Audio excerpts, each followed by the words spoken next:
नमस्कार, मैं हूं अतुल चौरसिया। आपका खर्चा आपकी चर्चा हफ्ता दर हफ्ता हम एक बार फिर से लेकर आए हैं न्यूज़ लॉन्ड्री का हिंदी पॉडकास्ट एनएल चर्चा। आज चर्चा में जो मेहमान हैं उनसे आपका परिचय कराऊं। बहुत सारी सुर्खियां हैं, बड़ी खबरें हैं, बड़े घटनाक्रम हैं इस हफ्ते। उन सब पर हम बातचीत करेंगे। जो हमारे साथ जुड़े मेहमान हैं उनसे मैं सबसे पहले परिचय कराऊं। स्टूडियो में हमारे दो साथी शार्दुल और विकास, आप दोनों का बहुत बहुत स्वागत। हेलो। और इसके अलावा दो हमारे साथ मेहमान जुड़ रहे हैं online. Rajesh Joshi senior journalist हैं, पहले बीबीसी और तमाम संस्थाओं से जुड़े रहे हैं। बहुत बहुत स्वागत है राजेश जी आपका। पहली बार चर्चा का हिस्सा बनने के लिए बहुत बहुत आपको बधाई और हमारे स्वागतम। साथ स्वागत भी है। जी, बहुत-बहुत शुक्रिया आपका और न्यूज़ लॉन्ड्री का, क्योंकि मैं न्यूज़ लॉन्ड्री में आज तक कभी शामिल नहीं हुआ, तो मुझे बड़ी खुशी हो रही है। हालाँकि मैं आपका फॉलोअर हूँ, आपको न्यूज़ लॉन्ड्री को देखता, पढ़ता, सुनता रहता हूँ। शुक्रिया। और साथ में हमारे साथ भाषा सिंह भी हैं, सीनियर जर्नलिस्ट हैं, द न्यूज़ क्लिक से जुड़ी हुई हैं। बहुत बहुत स्वागत भाषा, आपको भी, आपका भी चर्चा में। शुक्रिया। शार्दुल, बहुत सारी जो इस हफ्ते की बड़ी सुर्खियां हैं उनके बारे में आपको जानकारी देंगे। मैं बस दो चार जानकारियां आप लोगों को दे देता हूं न्यूज़ लॉन्ड्री से जुड़ी, जो कि हमारे इस समय कार्यक्रम चल रहे हैं, कंटेंट से जुड़ी तमाम चीज़ें, एनएल सेना से जुड़ी चीज़ें। एक तो मोदी 2.0, जैसा कि मैं बता रहा था बार बार, ये हमारा एनएल सेना प्रोजेक्ट था। इसकी पहली किस्त आ गई है और ये पूरी की पूरी कि सीरीज़ जो है इस बात पर है कि 2019 में भारत जहां खड़ा था और 2024 में जब एक बार फिर से लोकसभा चुनाव के मुहाने पर है, तब ये सारी चीज़ें, जितनी फ्लैगशिप स्कीम्स थी, जो बड़ी योजनाएं थी, जिनका दावा किया गया, जिनकी शुरुआत हुई थी, वो कहाँ तक पहुंची हैं, उनका क्या हासिल रहा है अब तक। इन तमाम बड़ी मोदी सरकार की योजनाओं का एक लेखा जोखा एक सीरीज़ के तहत हम कर रहे हैं, जिसका नाम है मोदी 2.0। एक विहंगम पूरा अवलोकन है उनकी योजनाओं का। तो हमारे इस एनएल सेना प्रोजेक्ट को आप मदद कर सकते हैं। इसके अलावा इलेक्शन फंड जो प्रोजेक्ट है, जो न्यूज़ लॉन्ड्री और द न्यूज़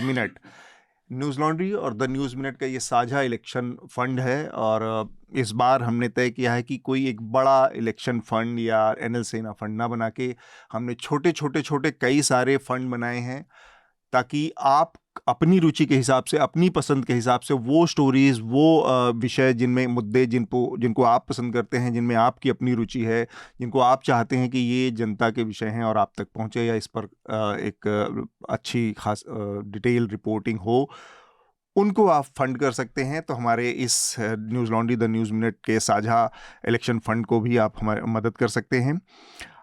एक दो और जानकारियां, आपके लेटर्स कम हो गए हैं आना। एक लेटर है इस बार, लेकिन लेटर ज़रूर लिखें। आपके सुझाव, आपकी आलोचनाएं, आपकी जो हमारे कार्यक्रम को लेकर समीक्षाएं होती हैं, उससे हमें मदद मिलती है। newslaundry.com/podcast-letters के जरिए आप हमें लेटर चर्चा के लिए भेज सकते हैं। इसके अलावा एक बहुत सीधा तरीका है कि आप सीधे podcasts@newslaundry.com पर हमें मेल कर दीजिए। तो ये कुछ ज़रूरी जानकारियां थी। शार्दुल, जो सुर्खियां हैं उनके बारे में आप जल्दी से बता दें एक बार। सुर्खियों से पहले एक और ज़रूरी सूचना। पिछले करीब 5 हफ्तों से आप लोगों को वेबसाइट्स पर पॉडकास्ट की लिस्ट अपडेट होने में और लॉगिन के समय स्क्रीन दिख रही है। वो इसलिए कि एक डीडॉस अटैक लगातार हमारी वेबसाइट पर चल रहा है। जी जी। तो इस वजह से हमारी पेवॉल के पीछे की सभी पॉडकास्ट फ्रीली अवेलेबल हैं सभी के लिए, तो उन्हें ज़्यादा से ज़्यादा लोगों से शेयर करें। और हम इस दिक्कत के लिए माफ़ी चाहते हैं, लेकिन ये अटैक अभी भी चालू है। हाँ, इसी तरह का एक और छोटा सा समस्या, हमारे न्यूज़ लॉन्ड्री हिंदी का जो ट्विटर हैंडल है, उसमें भी एक कुछ मैलवेयर अटैक हुआ है, जिसकी वजह से हमारी एक्सेस उस तक बंद हो गई है।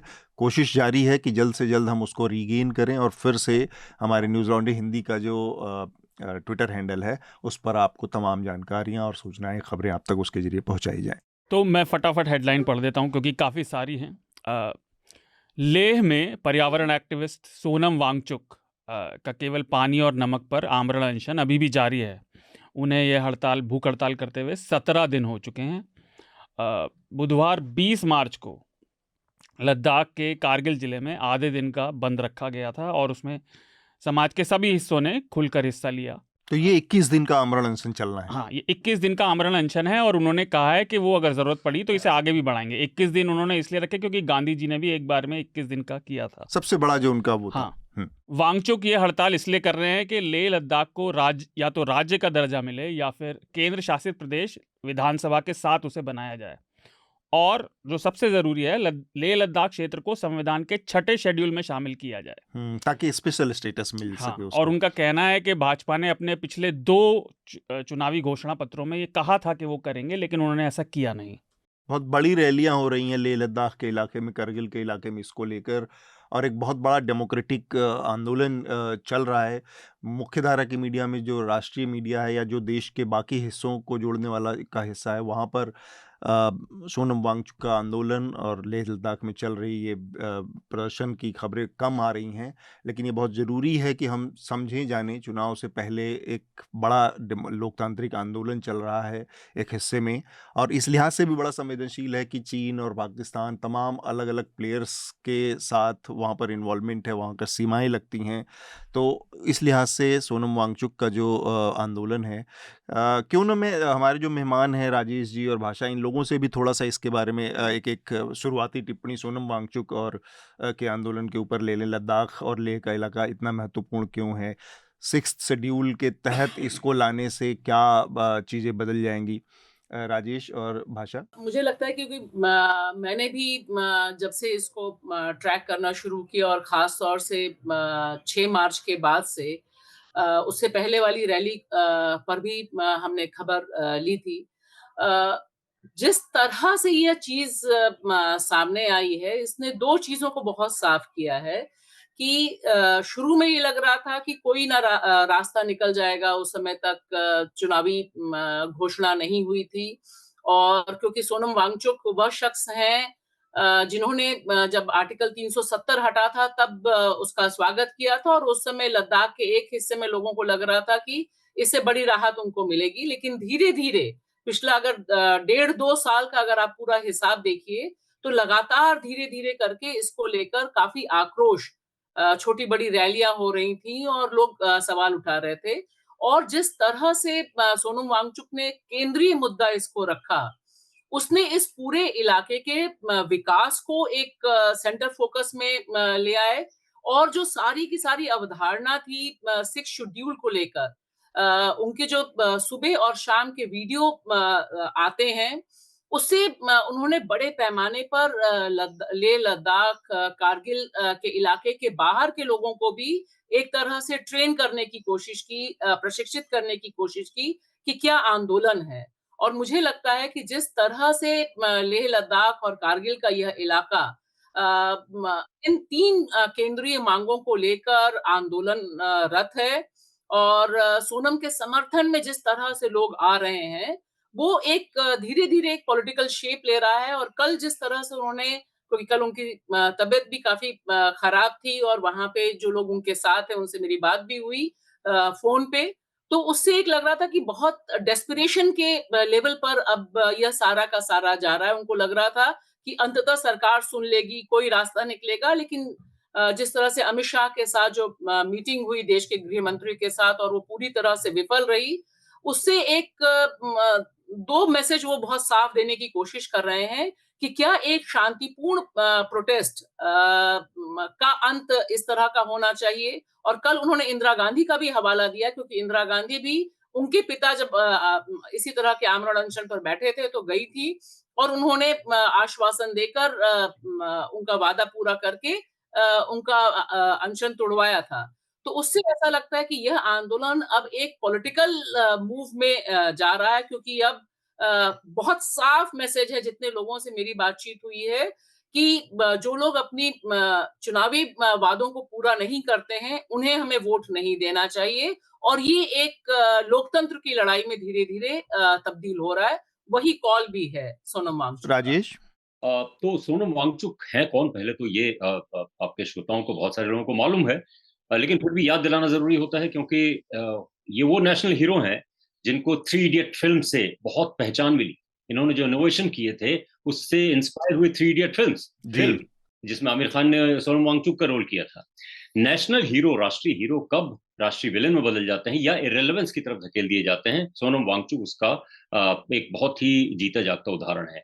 पिछली बार भी इन्होंने लेह में, लद्दाख में ऐसी ही जमी हुई जब बर्फ थी, कड़ाके की सर्दी थी, तब अनशन किया था और अब फिर से उनको अनशन करना पड़ रहा है। उस अनशन का असर जो मांग कर रहे हैं, दो तरह की मांगे हैं। एक तो है लद्दाख को लेकर के जो सेक्शन शेड्यूल 6 को लेकर के उनकी मांग है। दूसरा एक बड़ा जो उनका मुद्दा है वो है चीन ने जिस तरह से लद्दाख में भारत की जमीन पर कब्जा किया है, वो कंसर्न तमिलनाडु का भी है, वो कंसर्न केरला का और नरेंद्र मोदी का, अमित शाह का भी है, और वही चिंता बाकी देश के लोगों की भी है। उन्होंने ये कहा है कि वो एलएसी तक जाके रैली करेंगे और इस बात को उजागर करेंगे कि इस तरह से चीन ने भारत की जमीन पर कब्जा किया और उस पर कोई चिंता नहीं कर रहा है। तीसरा मुद्दा जो है वो और व्यापक है कि हिमालय में जिस तरह से विकास हो रहा है, उस विकास से किस कदर बर्बादी आ रही है। इन 3 मुद्दों पर, जैसे उनमें से कम 2 मुद्दे तो पूरे व्यापक हिंदुस्तान की चिंता के विषय होने चाहिए थे, लेकिन मैं उत्तराखंड में इस समय नैनीताल जिले में अपने घर में बैठा हूं। हाँ। यहाँ सोनम वांगचुक के समर्थन में क्या कोई मूवमेंट है? क्या हिमालय को बचाने को लेके या भारत की जमीन को बचाने को लेके किसी पॉलिटिकल पार्टी ने कुछ बोला है? क्या कोई धरना प्रदर्शन सोनम वांगचुक के समर्थन में हुआ है? हिमाचल में हुआ है? अरुणाचल प्रदेश में हुआ है? ये डेमोक्रेटिक मूवमेंट तब बदलेगा जब इसकी व्यापकता सोनम वांगचुक के एक प्रतीक में बदल जाएंगे। फिलहाल मुझे नहीं लगता है कि ऐसा हो रहा है। कारगिल में जरूर ये हुआ है। कारगिल में अब आपके पास पता नहीं कितना टाइम है, वो एक अलग दुरभिसंधि है। शिया मुसलमान हैं और बुद्धिस्ट हैं, उनके बीच में दरार है। वो दरार जो है वो चौड़ी करने की कोशिशें पिछले 30 साल में लगातार हुई थी। एक बहुत राजनीतिक संगठन के प्रमुख कार्यकर्ता वहां लद्दाख में रहे थे, मैं उनका नाम भी नहीं ले रहा हूं इस समय, आप लोग जानते हैं, और वो इस दुरभिसंधि को और चौड़ा करने में वो सफल हुए थे। लेकिन सोनम वांगचुक के इस प्रदर्शन से या इस धरने से कारगिल की जनता और लेह की बौद्ध जनता, लद्दाख की जनता, जंस्कार की जनता सब मिल करके सामने आए हुए हैं। ये इसका पॉजिटिव असर लग रहा है। ठीक बात है। एक और चीज़ जो समझ में आई, जिसका इशारा आप दोनों ने किया, और इंदिरा गांधी का जिक्र आया कि कैसे इससे पहले भी इस तरह की चीज़ें, जब वहाँ पर किसी तरह की मांग होती है तो नेता पहुँचे और वहाँ पर उसको, उनकी समस्याओं को समझने की, उसे दूर करने की कोशिश की। ऐसा लगता है कि अभी जो सरकार है या इसके जो मुखिया हैं, उनको इन आंदोलनों से बड़ी एक चिढ़ होती है, चाहे वो किसानों का आंदोलन आप देखें या इस तरह के किसी भी। और जबकि बड़ी दिलचस्प बात यह है कि 2014 से पहले ये वो पार्टी है जो विपक्ष में रहते हुए लगभग हर तरह के आंदोलन के मंच पर जाकर काबिज हो जाती थी। अगर आपको India against corruption, Arvind Kejriwal और अन्ना हजारे और ये तमाम आंदोलन याद हो, तो तमाम भाजपा के नेता जाकर उनके मंच शेयर करते थे, डायस शेयर करते थे। अब एक बहुत जेन्युइन मांग है, खासकर अगर आप एक लोकतांत्रिक नज़रिए के आदमी हैं, तो आपको समझ में आता है कि भाई एक स्टेट का स्टेटहुड खत्म कर दिया गया, उसको 2 हिस्सों में बांट दिया गया। उनके चुनाव का क्या है, उनके प्रतिनिधित्व का क्या, उनके राजनीतिक अधिकारों का क्या है। तो इस तरह की एक मांग पर टॉप जो लीडरशिप है उसकी तरफ से कोई कान भी नहीं धरा जाता, कोई इस तरह के मैसेज तक नहीं दिए जाते हैं कि भाई हाँ, हम आपसे कंसर्न हैं, आपकी बात। एक चीज़ तो जो समझ में आती है वो ये है, शायद इसकी एक वजह ये हो सकती है कि क्योंकि लद्दाख में जो स्थितियां हैं, चीन के साथ जिस तरह के हालात हैं और जिस तरह से चीन ने ज़मीनों पर कब्जा कर रखा है, तो उस पर किसी तरह का वहाँ फोकस हो, मीडिया का अटेंशन जाए, तो एक कलई खुलने की स्थिति होगी। एक ये वजह हो सकती है या कुछ और भी वजह हो सकती है। शार्दुल और विकास, आप लोगों की एक टिप्पणी और फिर हम इस विषय से आगे बढ़ेंगे। इसमें तो कोई दो राय नहीं कि सरकार में नैतिकता का तो कुछ बचा नहीं है। सरकार नैतिक रूप से तो कुछ करती नहीं है। और लद्दाख या जम्मू की बात करें, जब उनको 2 हिस्सों में बांटा गया तो ये वैसा ही कुछ मामला था। दूसरा, सोनम जी को लेकर जो बात हुई, कल भी मैं देख रहा था, जब उन्होंने अपना 16वें दिन की शुरुआत की तो उन्होंने पोस्ट किया और उन्होंने बताया यही कि उनका मेन मकसद यही था कहने का कि सरकार में संवेदनशीलता बिल्कुल जो है शून्य की तरफ बढ़ रही है। हालांकि वो अभी भी कह रहे हैं कि मुझे उम्मीद है कि मेरी आवाज़ ज़रूर एक दिन प्रधानमंत्री के कानों तक पहुंचेगी और ऐसा होगा कि ज़रूर इस बारे में कोई ना कोई फैसला लिया जाएगा। लेकिन आप देखिए कि सिर्फ लद्दाख की बात नहीं है और सिर्फ बाकी चीज़ों की बात नहीं है। एक चीज़ जिसकी ओर सर ने भी इशारा किया कि वहाँ प्राकृतिक का जिस तरीके से दोहन हो रहा है संसाधनों का, वो उससे बड़ा चिंता का विषय है बजाय कि 6 शेड्यूल और बाकी चीज़ों की। क्योंकि सिलक्यारा में आपने देखा, उत्तराखंड में जो ऑल वेदर रोड जब हम निकाल रहे थे, सारी चीज़ें हो रही थी, तो किस तरीके से जब आप पहाड़ों से और उसके प्राकृतिक उन चीज़ों से छेड़छाड़ करते हैं तो उसके एकदम से कैसे परिणाम सामने आते हैं। बिल्कुल। तो वो सारी चीज़ें, तो मुझे लगता है उससे ज़्यादा बड़ा मुद्दा ये है कि आप देख नहीं पा रहे हैं। अभी कल परसों ही रिपोर्ट भी आई है कि ग्लोबल टेम्परेचर में जो है हम कमी नहीं ला पा रहे हैं लगातार।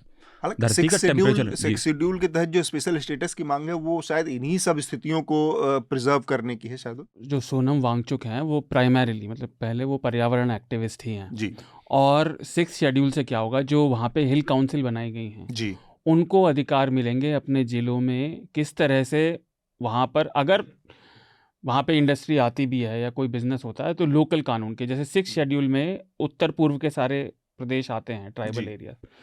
तो ये मांग इसीलिए है क्योंकि और मुझे तो इसमें कुछ गलती नहीं लगती, लेकिन जो जैसा कि भाषा कह रही थी, वांगचुक अपने दिन के एंड के वीडियो में जब दिन खत्म होता है तो वीडियो डालते हैं, वो कह रहे थे कि अमूमन केंद्र सरकार की तरफ से कहा गया कि अगर 6ठे शेड्यूल में ला देंगे अगर उन्हें तो विकास में बाधा आ जाएगी। तो किस जगह का विकास कैसे होगा ये स्थानीय जनता जो वहाँ की रहने वाली है, जो वहाँ के बाशिंदे हैं, वो सबसे अच्छा डिसाइड कर सकते हैं कि अगर वहाँ की प्राकृतिक संपदा का देखिए इंसान रहेंगे, दोहन तो होगा, वो किस हद तक हो, सीमा में रहकर हो, ये लोकल लोगों से ज़्यादा कोई नहीं जानता।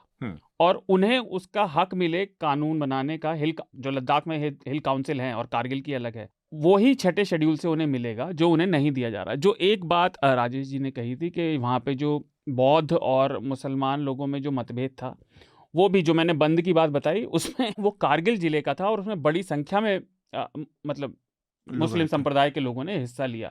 तो इसमें भी ये सब लोग साथ आ रहे हैं। भाषा आप कुछ कह रही थी, उससे पहले मेरे दिमाग में एक सवाल आया अचानक से। उस सवाल के साथ आप और राजेश, आप दोनों से आखिरी कमेंट लूंगा मैं इस विषय पर कि एक ये भी चीज़ हो सकती है क्योंकि कोई निर्णय लेना लद्दाख के मसले पर, कश्मीर के मसले पर, क्योंकि चीन के साथ लगती हुई सीमा है और बहुत संवेदनशील मसला है, और एक नतीजा उसका हम ये देख पा रहे हैं कि जब 370 हटाया गया तो किस तरह से चीन ने बहुत ही आक्रामक प्रतिक्रिया दी, जिस तरह से सीमा को का वायलेशन किया गया, जिस तरह से कब्जे की घटना सामने आई, पूरे लद्दाख के इलाके में जो स्टेटस को था उसको बदलने की कोशिश चीन की तरफ से हुई। उसको देखते हुए इस तरह का कोई भी छेड़छाड़ कहें या कोई बदलाव कहें 6 शेड्यूल के तहत इसको घोषित करना या ये सब करना, वो चीन को फर्दर नाराज कर सकता है। और कम से कम इस सरकार ने पिछले 5 साल में, 6 साल में ये दिखाया कि इसके अंदर ना तो विल है, ना हिम्मत है, ना ताकत है, ना नैतिक बल है कि ये चाइना से किसी तरह का कन्फ्रंट कर सके। मैं ये नहीं कह रहा हूं कि जाके सीधे हमें लड़ाई करनी चाहिए किसी से या किसी से, लेकिन अपनी जो ज़मीन है, अपना जो स्थिति है, उस पर किसी तरह की साफ सफाई प्रधानमंत्री ने जितने साफ तौर पर कहें कि वास्तु स्थिति से उलट जाकर और बयानबाजी की कि ना तो हमारी सीमा में कोई घुसा है ना घुसकर बैठा है, वो झूठ कितनी बार कितने स्तर पर एक्सपोज हो चुका है इसके बावजूद।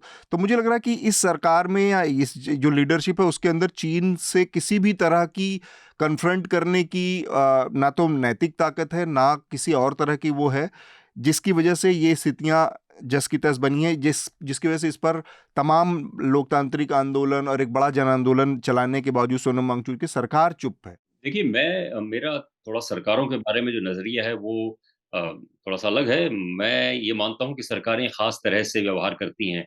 इंदिरा गांधी वहां गई और उनके सोनम वांगचुक के पिताजी से उन्होंने बातचीत की। उसी इंदिरा गांधी ने इमरजेंसी भी लगाई, तो ऐसा नहीं है कि कोई कांग्रेस दूध की धुली है। उसी कांग्रेस ने, यूपीए ने ऑपरेशन ग्रीन हंट चलाया। यही पी चिदम्बरम थे जिन्होंने डॉक्टर विनायक वगैरह को गिरफ्तार किया। खैर, वो एक अलग मसला है। तो सरकारें खास तरह से व्यवहार करती हैं जब वो विपक्ष में होती हैं, दूध की धुली नजर आती है। बहरहाल, जो आपका सवाल था कि क्या भारत सरकार सिर्फ इस वजह से फैसला नहीं कर रही है कि वो बॉर्डर का इलाका है और वहां चीन थोड़ा नाराज हो जाएगा, उसको नाराज नहीं करना चाहती है। मुझे लगता है कि ये सरकार या कोई भी सरकार इस बात पर फैसले करती है ज्यादा कि उसका व्यापक हिंदुस्तान की जनता पर किस तरह का मैसेज जाएगा। क्या वो मैसेज उनके माफिक होगा या उनको माफिक नहीं आएगा। जैसे अरुणाचल प्रदेश, प्रधानमंत्री नरेंद्र मोदी गए और वहां अपना वो पूरा अटायर पहन करके जाते ही रहते हैं और हर प्रधानमंत्री गए हैं।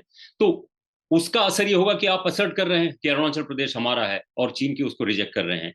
लेकिन यहाँ दरअसल ये चीन का उतना मसला नहीं है जितना कि एक तरह की उदासीनता स्थानीय लोगों के प्रति है कि ठीक है, ये मांग करते रहेंगे, कितने दिन, 21 दिन प्रदर्शन करेंगे, धरना करेंगे, 22वें दिन तो वापस आएंगे। और असल में एक बड़ी लकीर खींच दी है सरकार को, अपना भरोसा है और उनकी पार्टी को कि अब उस लकीर को मिटा कोई नहीं सकता है। उस पर हम बाद में आएंगे जब अरविंद केजरीवाल की गिरफ्तारी पर हम बात करेंगे कि वो क्या मसला है कि इतना आत्मविश्वास, इतना कॉन्फिडेंस भारतीय जनता पार्टी और नरेंद्र मोदी या अमित शाह को आ गया है, उसकी वजह पर बाद में बात करें। आखिरी टिप्पणी आपकी भाषा। देखिए, ये सारी जो हम बात कर रहे हैं उसमें एक अहम पहलू जो मैंने शुरू में जिसका जिक्र किया वो सीन से गायब हो रही है। हम बात कर रहे हैं 6th शेड्यूल की, और 6th शेड्यूल में डालने का जो फैसला है या जो पहलकदमी सरकार को लेनी चाहिए, यह मांग आज सोनम वांगचुक नहीं उठा रहे हैं। इसका जिक्र वो बार-बार करते हैं कि यह दरअसल भारतीय जनता पार्टी ने अपने चुनावी घोषणा पत्र में डाला हुआ था। यह दूसरे नंबर पर उनके घोषणा पत्र का दूसरा नंबर हिस्सा है। यानी आप नीतिगत तौर पर इस बात पर सहमत थे कि यह शेड्यूल 6 में हो, और उसी को बार-बार वो कहते हैं कि ये आपकी गारंटी थी, ये आपका वादा था। इसी आधार पर लद्दाख के लोगों ने आपको इतने बड़े पैमाने पर समर्थन दिया। तो यहाँ एक जो बुनियादी चीज़ ये है कि बिना शेड्यूल 6 पर सहमति के भारतीय जनता पार्टी ने इसे अपने इलेक्शन मैनिफेस्टो में नहीं डाला था। तो ये चीज़ समझनी हमें ज़रूरी है कि ये जो मूवमेंट है, अभी जो चल रहा है फिलहाल, वो इस बात को लेकर है कि आपने जो वादा किया, आपने जो गारंटी दी, वो आपने बिट्रे किया और उसे आप लागू कीजिए, क्योंकि इसको लेकर लंबी एक बहस लद्दाख जब से अलग हुआ 370 के बाद से तब से चल रहा है। और दूसरी बात मुझे लगता है जो बहुत अहम है कि यहाँ से कितनी सीटें मिलती हैं, क्योंकि हम जानते हैं कि एक तरफ अगर लद्दाख में चिलचिलाती हुई सर्दी में वो लोग बैठे हुए हैं, वहीं आप दूसरी तरफ देखिए कि मणिपुर भी मोदी जी के लिए मैटर नहीं करता है। वहाँ डबल इंजन की सरकार है, तकरीबन 9-10 महीने से वहाँ पर आग लगी हुई है, लेकिन वो वहाँ नहीं जाते, वहाँ के लोगों को नहीं सुनते। तो दरअसल ये जो इलेक्शन का मूड में इस समय देश है, सिर्फ उसी की बात नहीं जो आप अतुल कह रहे थे, बात वो है कि इन्हें ये लगता है कि इस तरह के आंदोलनों से उनके चुनावी समीकरण पे कोई फर्क नहीं पड़ता है, लिहाजा आंदोलन चलते रहे, भूख हड़ताल होती रहे। और लद्दाख में एक जो बहुत अहम मसला है इससे जुड़ा हुआ, जिसे सोनम कह रहे हैं, वह है कॉर्पोरेट लूट का। तो अगर शेड्यूल 6 लाते हैं तो उनके जो मोदी जी के प्रिय कॉर्पोरेट मित्र हैं, जिसको लेके कई छोटी-छोटी बड़ी खबरें आई हैं, उनके जो हित हैं, उनको जो वादा है, उस वादे से वो पीछे नहीं हटना चाहते हैं। इसलिए इतने बड़े पैमाने पे वहाँ पर गुस्सा आया है। ठीक बात है। तो जल्दी-जल्दी शार्दुल बाकी सुर्खियां आप निपटा लें। ये विषय पर हमने तो काफ़ी बात की, अच्छी बातचीत हुई। चुनाव आयोग ने बीते हफ्ते देश में होने वाले आम चुनावों की तारीखों की घोषणा कर दी। आगामी लोकसभा चुनाव 19 अप्रैल से शुरू होकर 1 जून तक 7 चरणों में संपन्न होंगे। मतगणना के लिए 4 जून की तारीख मुलतवी की गई है और पश्चिम बंगाल, बिहार और उत्तर प्रदेश 3 ऐसे राज्य हैं जहां 7 चरणों में मतदान होगा। 4 तारीख जून जो है तय की गई है, या क्योंकि हमारे यहाँ उर्दू के एक एक्सपर्ट राजेश जोशी बैठे हुए हैं, मुलतवी तो मेरे ख्याल से गलत शब्द होगा। अच्छा, उर्दू का एक्सपर्ट ना कहे मुझे भाई, उर्दू में दिलचस्पी है, एक्सपर्ट तो नहीं हूं मैं। निश्चित की गई है। हाँ, तय की गई है। अगली खबर ताज़ा है और बीती रात की ही है। हम शुक्रवार को सुबह 11 बजे ये रिकॉर्डिंग कर रहे हैं, तो गुरुवार रात प्रवर्तन निदेशालय यानी ईडी ने दिल्ली के मुख्यमंत्री और आम आदमी पार्टी के मुखिया अरविंद केजरीवाल को उनके आवास से गिरफ्तार कर लिया। और उनकी गिरफ्तारी से पहले दिल्ली पुलिस, अन्य सुरक्षा बल, जिसमें आरएएफ की भी बड़ी संख्या थी, वो जी। बड़ी संख्या में उनके आवास और आसपास के इलाके में फैल गए। और अरविंद केजरीवाल की गिरफ्तारी जो कथित आबकारी विभाग का घोटाला है, जिसके अंदर लंबे समय से जांच चल रही है, उसके अंतर्गत ही हुई है। जी। इससे पहले दिल्ली के उप मुख्यमंत्री मनीष सिसोदिया पहले ही इसी मामले में कई महीनों से जेल में हैं। उनके मंत्री सत्येंद्र जैन भी, सत्येंद्र जैन इस मामले में नहीं, दूसरे वो मामले अपने में। उसके मामले हाँ, में, लेकिन आम आदमी पार्टी सरकार के 3 संजय सिंह इसी मामले में है, संजय विजय सिंह भी- नायर इसी मामले में है, जो कि कम्युनिकेशन इंचार्ज थे। आम आदमी पार्टी ने देर रात इस गिरफ्तारी के बाद प्रेस कॉन्फ्रेंस की और बड़ी संख्या में उनके कार्यकर्ता भी सड़कों पर आए और उन्होंने देश भर में आंदोलन चलाने की बात भी कही है। सबसे ताज़ा अपडेट ये है कि 10:30 बजे हमारी रिकॉर्डिंग शुरू होने से आधा घंटा पहले सुनवाई शुरू होनी थी और वो शुरू हो गई थी उच्चतम न्यायालय में। ओके। अगली खबर हम सबके फ़ोनों से जुड़ी हुई है। लगभग सभी को आईटी मंत्रालय की तरफ से विकसित भारत के व्हाट्सएप मैसेज आए थे। तो इस पर 21 मार्च को चुनाव आयोग ने आईटी मंत्रालय को इन मैसेजों पर तुरंत रोक लगाने को कहा और उन्होंने इस बाबत अनुपालन रिपोर्ट वो भी मांगी है। उन्होंने कहा ये रिपोर्ट जल्द से जल्द मंत्रालय दाखिल करे और आयोग का कहना था कि आचार संहिता लागू हो चुकी है, उसके बाद ये मैसेज नहीं भेजे जा सकते। मज़े की बात यह है कि ये व्हाट्सएप मैसेज भारत के अलावा कुछ पाकिस्तानी, यूएई के लोग, मिडिल ईस्ट में और कंट्रीज़ में और ब्रिटेन के नागरिकों तक भी पहुंच गए। तो वहाँ भी चुनाव प्रचार चल रहा है। मोदी जी बहुत जल्दी दुनिया के विश्वगुरु तो हो ही जाएंगे इस हिसाब से। अभी तक तो बधी पिट रही है, अब आगे भगवान जाने। खैर, उच्चतम न्यायालय से कई खबरें हैं, तो मैं फटाफट पढ़ देता हूँ। गुरुवार को न्यायालय ने केंद्र सरकार द्वारा जो नोटिफाई किया गया प्रेस इन्फॉर्मेशन ब्यूरो के अंतर्गत फैक्ट चेकिंग यूनिट का, उसकी स्थापना पर फिलहाल रोक लगा दी है। और श्रोताओं को अगर याद हो, पिछले साल अप्रैल में सूचना प्रौद्योगिकी आईटी मंत्रालय जो है उसने 2021 के आईटी कानून में संशोधन कर इस प्रावधान को उसमें जोड़ा था और न्यायालय ने कहा कि ये मामला बोलने की आज़ादी से जुड़ा हुआ है, इसको ऐसे ही लागू नहीं किया जा सकता। न्यायालय से दूसरी खबर है तमिलनाडु से जुड़ी हुई। तमिलनाडु के राज्यपाल आर.एन. रवि को उच्चतम न्यायालय ने गुरुवार को ही सख्त लताड़ लगाई। जो रवि वहाँ पे राज्यपाल हैं, उन्होंने डीएमके के एमएलए आर पोनमुदी को सुप्रीम कोर्ट से सज़ा पर रोक लगने के बाद भी शपथ दिलाने से मना कर दिया था।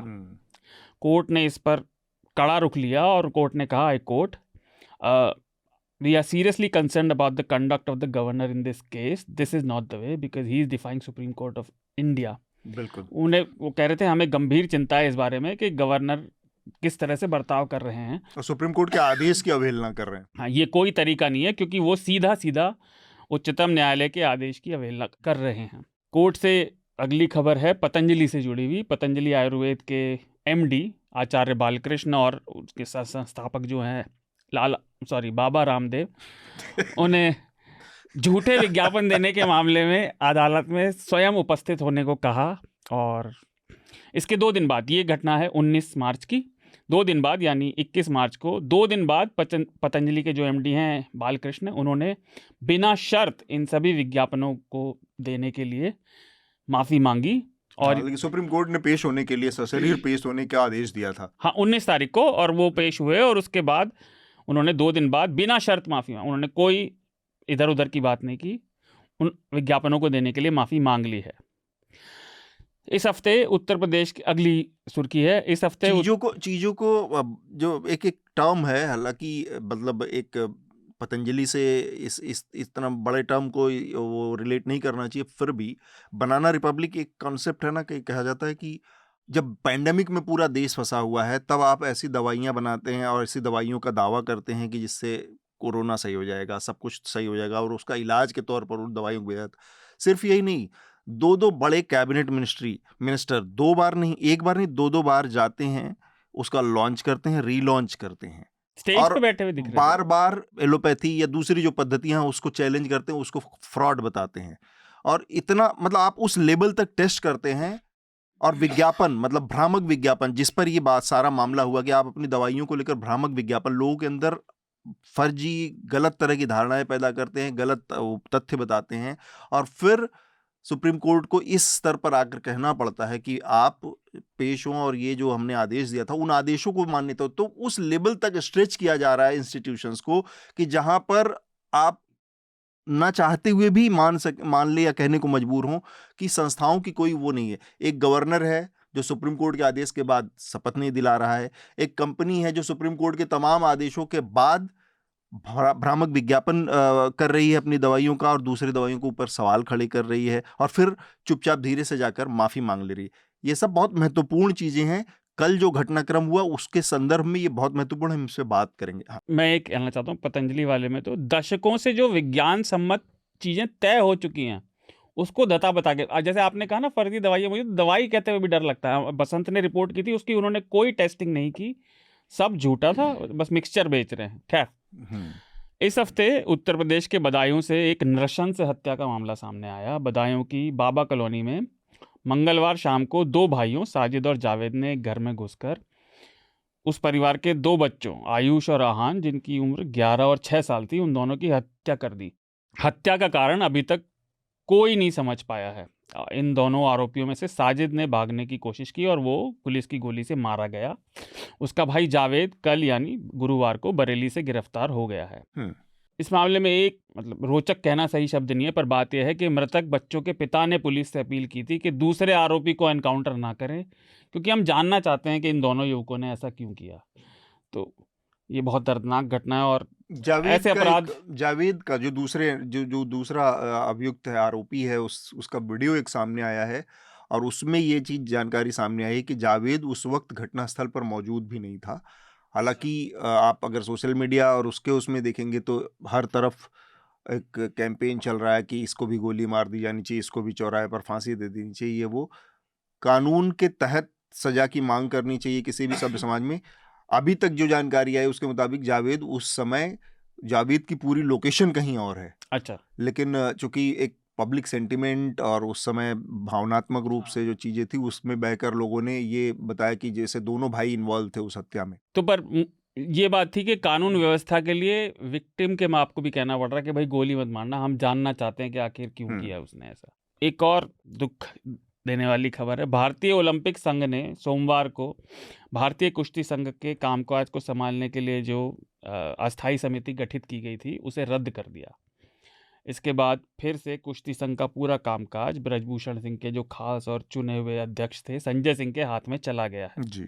संजय सिंह की अध्यक्षता में कुश्ती संघ की जो बॉडी चुनी गई थी उसे 21 दिसंबर को रद्द कर दिया था आईओसी ने, और वो इसलिए था क्योंकि ब्रजभूषण सिंह पर गंभीर आरोप थे पहलवानों के यौन शोषण के। और मैं एक विडंबना करना चाहता हूँ, जैसे राजेश जी ने कहा था, इतनी बड़ी बड़ी हिट फिल्में जिन किरदारों पर बनी जो जिंदा हैं वो आज सत्याग्रह सड़क पर कर रहे हैं, लेकिन सरकार के कानों पर जू नहीं रेंग रही।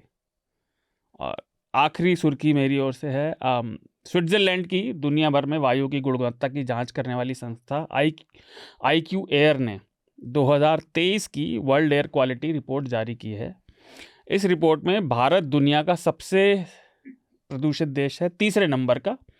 पहले नंबर पर बांग्लादेश है, दूसरे पर पाकिस्तान। तो हमारा पड़ोस पूरा ही खराब है और दुनिया के 50 सबसे प्रदूषित शहरों में से 42 भारत के हैं। सबसे प्रदूषित शहर है बेगूसराय, उसके बाद है गुवाहाटी और तीसरे नंबर पर दिल्ली है। दिल्ली अभी भी दुनिया की सबसे प्रदूषित राजधानी है। और कल की जो बहुत बड़ी सुर्खियां थी उसमें एक सुर्खी ये भी थी कि चुनाव आयोग ने भारतीय जनता पार्टी को आदेश दिया था, मिनिस्ट्री ऑफ INB मिनिस्ट्री को आदेश दिया था कि वो जो ये पेट्रोल पंप पर मोदी जी की तस्वीरें हैं और तमाम जो विज्ञापन चल रहे हैं उनको हटाए। ये भी एक खबर है और ये मॉडल कोड ऑफ कॉन्डक्ट का उल्लंघन है।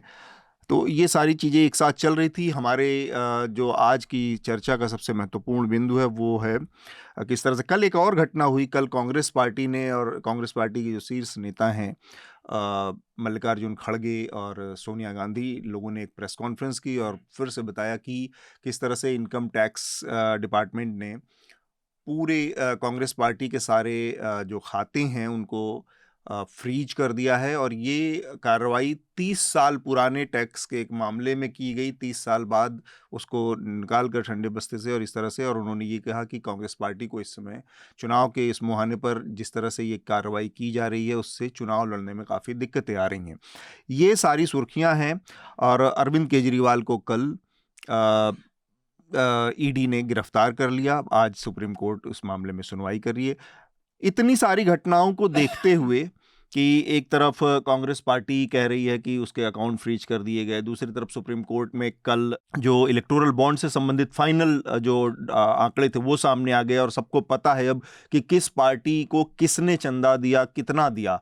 ये सारी चीज़ें कल ही आई सामने। सुप्रीम कोर्ट ने जिस तरह से बाकी मामलों में या पतंजलि के मामले में या फिर तमिलनाडु के गवर्नर के मामले में जो डिसीजन, क्या सिर्फ इसे एक हेडलाइन मैनेजमेंट की बात कहकर उसमें समेट देना वाजिब होगा कि इसी वजह से अरविंद केजरीवाल के मामले को उछालकर और आनन फानन में रात को उनको गिरफ्तारी कर दी गई, ताकि बहुत सारी जो और खबरें जो सरकार के खिलाफ जाती है, सरकार को एक बैड लाइट में रखती हैं, सरकार की छवि को बट्टा लगाती हैं, उससे लोगों का ध्यान बट जाए? भाषा, राजेश, शार्दुल और विकास, आप सबकी तो पहली टिप्पणी इस पर। हेडलाइन मैनेजमेंट है, मीडिया मैनेजमेंट है या सोशल मीडिया मैनेजमेंट है, ये नरेंद्र मोदी सरकार का हॉलमार्क है। उसमें उनकी काफ़ी महारत हासिल है उनको। हालाँकि हर सरकार हेडलाइन को और मीडिया को मैनेज करना चाहती है, चाहे वो किसी भी दौर में रही हो, क्योंकि वो एकमात्र ज़रिया है, आप और हम लोग या हमारे जैसे पत्रकार लोग, जो जनता को बता दें कि ऐसा हुआ कल 24 घंटे में या अगले पिछले घंटे में, 1 घंटे में। उसको मैनेज करना सत्ता के लिए बहुत इंपॉर्टेंट है। तो नरेंद्र मोदी सरकार इसमें महारत हासिल कर रही है। अब ये कहना कि अरविंद केजरीवाल की गिरफ्तारी क्या सिर्फ इसी वजह से हुई क्योंकि बाकी जो खबरें थी जिनका आपने ज़िक्र किया, चाहे वो तमिलनाडु के गवर्नर को लताड़ पिलाई हो सुप्रीम कोर्ट ने या सुप्रीम कोर्ट ने दूसरी और चीज़ें पे फैसले किया हों, क्या उनको मैनेज करना जो है उस वजह से अरविंद केजरीवाल की गिरफ्तारी हुई? मुझे इसमें थोड़ा-सा डाउट है। मुझे सिर्फ हेडलाइन मैनेजमेंट की बजाय ये लार्जर जो उनकी पॉलिटिक्स है उसका हिस्सा है। मेरे हिसाब से मैं गलत भी हो सकता हूँ। नरेंद्र मोदी और उनके जो रणनीतिकार हैं, उन्होंने कैलकुलेटेड रिस्क लिया है अरविंद केजरीवाल की गिरफ्तारी करके। ये बहुत दिनों से, कई महीनों से ये एक खदशा, आशंका लोगों को में थी कि अरविंद केजरीवाल को कभी भी गिरफ्तार किया जा सकता है और आज गिरफ्तार हुए। केजरीवाल भी जो है वो कोई बहुत सख्त मिट्टी के बने हुए हैं। उन्होंने भी 1 नहीं, 2 नहीं बल्कि 9-9 ईडी के जो नोटिसेज़ हैं उनको दरकिनार किया। ईडी कोर्ट गई, कोर्ट से उनको जो है उन्होंने कहा मैं आने में कोई दिक्कत नहीं है। बहरहाल वो जो कुछ भी हुआ वो आखिरी वक़्त अपनी गिरफ्तारी को पोस्टपोन करते रहे या टलवाते रहे। उनको ये मालूम था कि उनकी गिरफ्तारी होनी है। अब ये अरविंद केजरीवाल की गिरफ्तारी क्यों नरेंद्र मोदी के लिए या उनकी सरकार के लिए या ईडी के लिए इस वक़्त ज़रूरी थी, इसको इस वजह से समझा जा सकता है। अरविंद केजरीवाल की जो राजनीति है, अगर वो जो राजनीति का जो फॉर्मेट है, उससे मुझे लगता है कि भारतीय जनता पार्टी सबसे ज़्यादा घबराती है या पार्टी के जो मैनेजर्स हैं, वो सबसे ज़्यादा घबराते हैं। ये वो अरविंद केजरीवाल हैं, जो भारतीय राजनीति में अभी उभरते हुए सितारे हैं। 10-12 साल पुरानी पार्टी है उनकी और 12 साल में वो छा गए हैं। हर अखबार में उनका नाम रहता है, हेडलाइन में उनका नाम रहता है। और ये वो अरविंद केजरीवाल हैं, जो एक झटके में महात्मा गांधी की तस्वीर को हटा सकते हैं, आम्बेडकर को गले लगा सकते हैं, भगत सिंह को गले लगा सकते हैं, भारतीय दिल्ली की विधानसभा के अंदर जय श्री राम का नारा लगा सकते हैं, सरकारी तौर पर हनुमान चालीसा का पाठ कर सकते हैं। भारतीय जनता पार्टी, नरेंद्र मोदी और अमित शाह की जो ब्रांड की पॉलिटिक्स है, उसके घबराने का कारण यही अरविंद केजरीवाल है। उनके लिए राहुल गांधी बिल्कुल डरने वाली बात नहीं है, क्योंकि वो जब वो कहना चाहते हैं आसुरी शक्ति, तो वो कहते हैं हिंदू धर्म में एक शक्ति है और हम शक्ति से लड़ रहे हैं।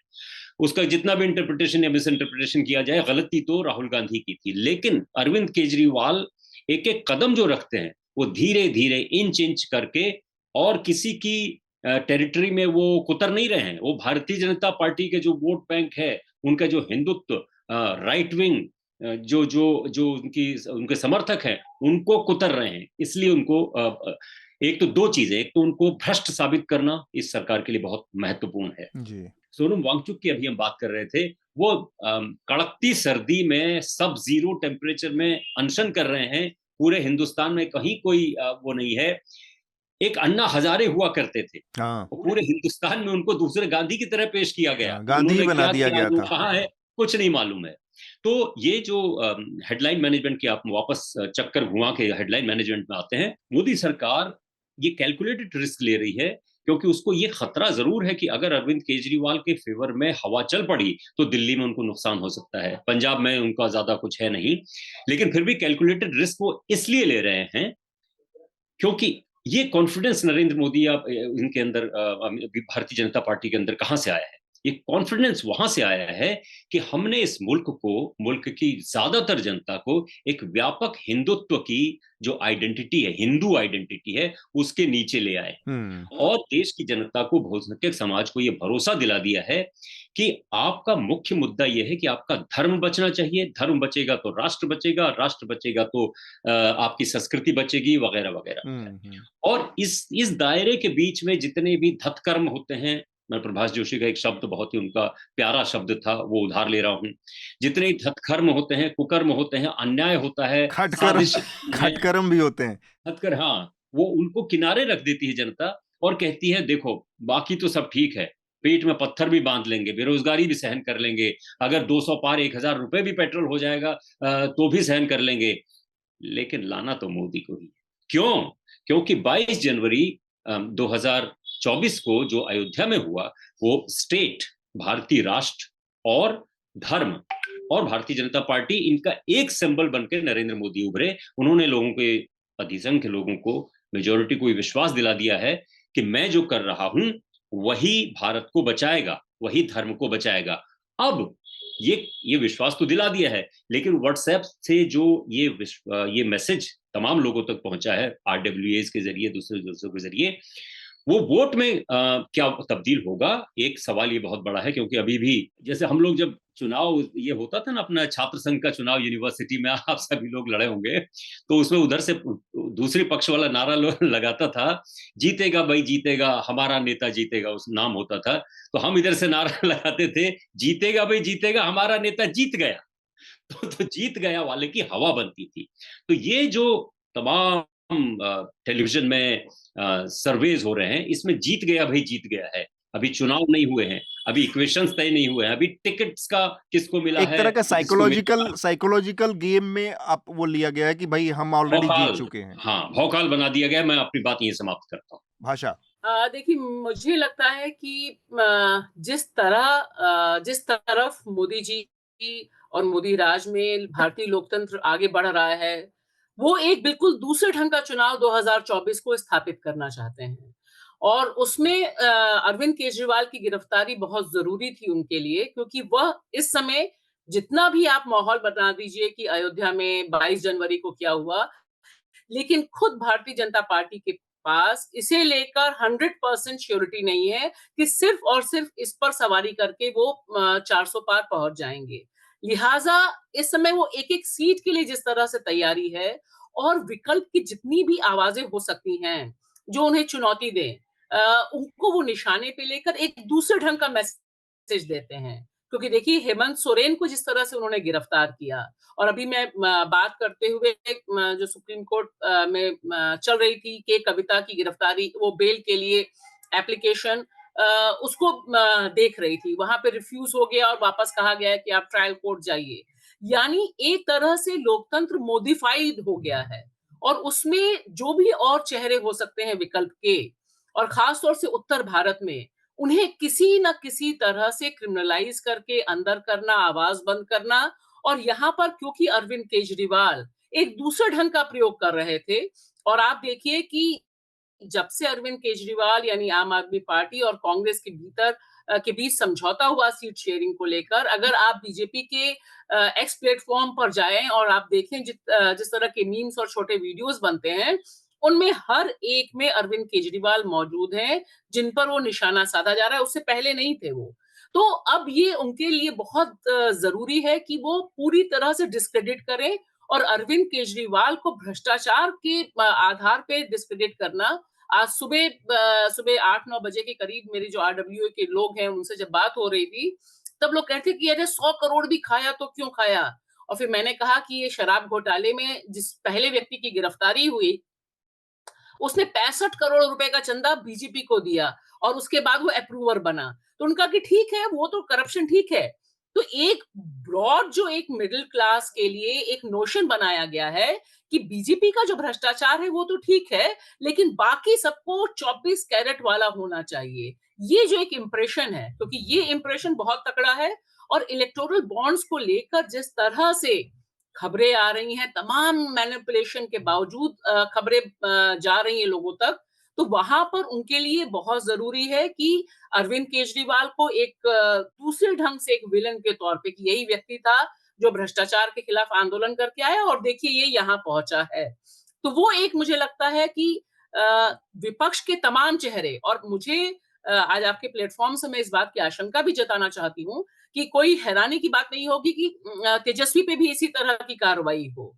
और जिस तरह से लगातार एक माहौल बन रहा है, क्योंकि बिहार में तेजस्वी एक बहुत बड़ा चैलेंज के तौर पर, वोकल चैलेंज के तौर पर हिंदुत्व की राजनीति का कर रहे हैं। तो एक तरफ तेजस्वी है जो विकल्प दे रहे हैं, और एक तरफ अरविंद केजरीवाल हैं जो हनुमान चालीसा का पाठ करते हुए और तमाम उसी प्लान पर खड़े हुए तकरीबन मिडिल क्लास को, और एक दूसरे ढंग की जो आशा जगती है कि भाई हम इन दोनों राजनीति से बहुत थक गए हैं, अब यहाँ पर जाने चाहिए हमें, आम आदमी पार्टी एक विकल्प हो सकती है।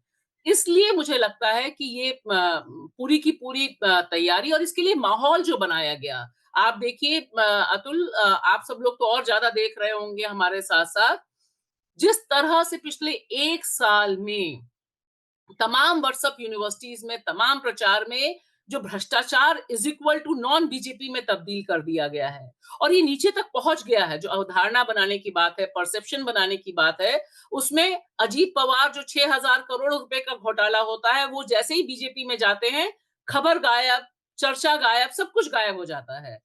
मध्य प्रदेश चुनाव में कवर कर रही थी, वहां पर बीजेपी के मंत्री के बेटे का वीडियो आता है, सब कुछ होता है कि इन्होंने 10,000 करोड़ रुपए का किया।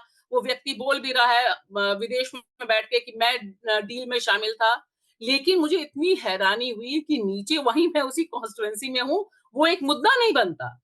तो एक ये सक्सेसफुल मूव किया है पिछले 10 सालों में कि जो बीजेपी के भ्रष्टाचार है वो भ्रष्टाचार नहीं होता, लेकिन विपक्ष, अब हेमंत सोरेन कितने बीघा जमीन के लिए जेल में गए हैं, अगर आप किसी से पूछिए तो लोगों को विश्वास नहीं होगा। और आप ये मान के चलेंगे कि ये जो पूरा का पूरा माहौल बना दिया कि अब सिर्फ और सिर्फ एक ही चेहरा होगा, सिर्फ और सिर्फ एक ही पार्टी होगी, और उसके लिए उनको पता है कि सारा इंस्टीट्यूशन एक ही तरह से है। जब ये भाषा ये कहती है, और हम में से ज्यादातर लोग मानते हैं कि मुद्दा बन नहीं पा रहा है, जैसे उन्होंने उदाहरण दिया कि मध्य प्रदेश में 10,000 करोड़ का वो जो भी बात कर रही थी, ग्राउंड पे उसको मुद्दा नहीं बन पाया। तो मैं थोड़ी मोदी की तरफदारी करूंगा। ये क्या मोदी की जिम्मेदारी है, भारतीय जनता पार्टी की जिम्मेदारी है कि वो विपक्ष को बताए, कांग्रेस को बताए कि वो कैसे मुद्दों को उठाएं, कैसे मुद्दे बनाएं। जितने प्लेटर पे मुद्दे इस वक्त विपक्ष को, कांग्रेस को मिल रहे हैं, और भारतीय जनता पार्टी दे रही है, और कोर्ट दे रही है, और इन्वेस्टिगेटिव रिपोर्टर्स दे रहे हैं, उतने अगर उनमें से आधा भी भारतीय जनता पार्टी को विपक्ष में रहते हुए मिल जाते, तो वो गांव गांव में, तहसील तहसील में, ब्लॉक और तालुका स्तर पर भगवा पटके पहन करके 20 लोगों के, 25 लोगों के जुलूस निकाल करके एक पूरे देश में माहौल खड़ा कर देते। यहाँ क्या है, एक राहुल गांधी लगता है कि वही आवाज उठा रहा है विपक्ष, सत्ता पक्ष के खिलाफ, और कई बार सेल्फ गोल कर दे रहा है वो आदमी। दूसरी बात, जो कांग्रेस पार्टी का सबसे बड़ा नेता राहुल गांधी जो हैं, वो जो मुद्दे उठाते हैं, वो एक तो मुंह के बल गिर गया, जैसे ओबीसी वाला मामला है, ओबीसी नहीं, अपने क्या कहते हैं, कास्ट बेस्ड सेंसस, उसको लेकर के जो उन्होंने मुद्दा उठाया, तीनों विधानसभा उसमें उनका कोई असर नहीं पड़ा। लेकिन अब देखिए, उन्हीं की पार्टी के एक बड़े नेता आनंद शर्मा राहुल गांधी को डिफाई कर रहे हैं, चिट्ठी लिख रहे हैं खड़गे को कि ये क्या कास्ट सेंसस वगैरह, ओबीसी की बात कर रहे हैं आप, ये इंदिरा गांधी ने तो गरीबी हटाओ का नारा दिया था। सीधे सीधे अपने टॉप लीडर को आनंद शर्मा डिफाई कर रहे हैं, और कह रहे हैं कि आप ये बहुत गलत मुद्दा उठा रहे हैं, इसको नहीं उठाइए। आनंद के साथ शर्मा भी लगा है, इस पर भी गौर कीजिए। भारतीय जनता पार्टी में ऐसा होता है क्या? अगर आज भारतीय जनता पार्टी और राष्ट्रीय स्वयंसेवक संघ सफल हैं, तो उसमें सफलता यह है कि वो चाहे भीतर कितनी खींचतान, लड़ाई वड़ाई हो रही हो, पूरा उनका चक्का जो रोड रोलर है वो एक डायरेक्शन की तरफ जा रहा है। 3 लोग इधर खींच रहे हैं, 5 लोग इधर खींच रहे हैं। क्या इस वक्त सड़क पे उतर करके राहुल गांधी के समर्थन में 20 जगह लोग इकट्ठा नहीं हो सकते थे? जो लद्दाख में जितना प्रदर्शन हो रहा है, सोनम वांगचुक कर रहे हैं, उसको लेकर के दिल्ली में कितने कांग्रेसियों ने धरना किया? यूथ कांग्रेस वाले क्या कर रहे हैं? सेवा दल वाले क्या कर रहे हैं? ये लोग हैं कहां? प्लस दूसरे, मैं सिर्फ कांग्रेस की बात ही नहीं कर रहा हूँ, कांग्रेस सबसे बड़ी पार्टी है।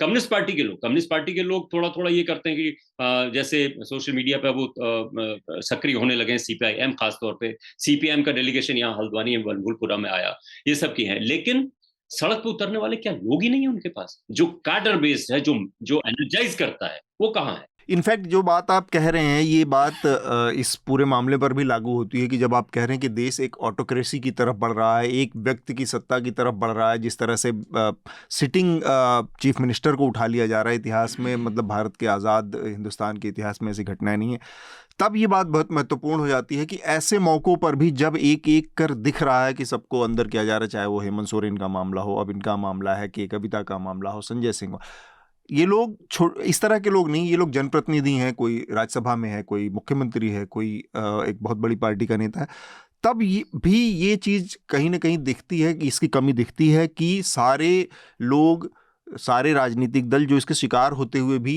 सड़कों से ये लोग नदारद हैं, सड़कों पर इनकी पार्टियां नदारद हैं, उस तरह से विरोध प्रदर्शन जैसे कल की घटना के बाद, या जो कि कविता के साथ हुआ या हेमंत सोरेन के साथ हुआ, तब केवल ट्विटर की बयानबाजी के अलावा विपक्ष में और एकता का कोई बहुत कॉम्प्रिहेंसिव सूत्र देखने को नहीं मिलता है।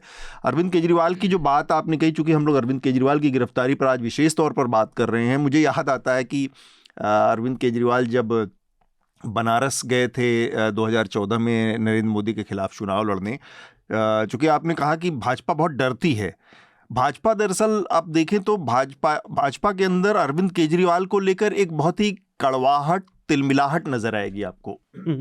और वो कड़वाहट, तिलमिलाहट इसलिए है क्योंकि उनको कहीं ना कहीं लगता है कि ये आदमी हमारे प्रछन्न सहयोग से खड़ा हुआ और फिर हमारे हाथ से निकल गया और इसने काफ़ी कुछ हासिल कर लिया, एक पार्टी बना ली, 2 राज्यों की सत्ता हासिल कर ली, जबकि उम्मीद ये थी कि इस सब का लाभार्थी अंत में भाजपा होगी जो कि इस पूरे आंदोलन को पीछे से संचालित कर रही थी।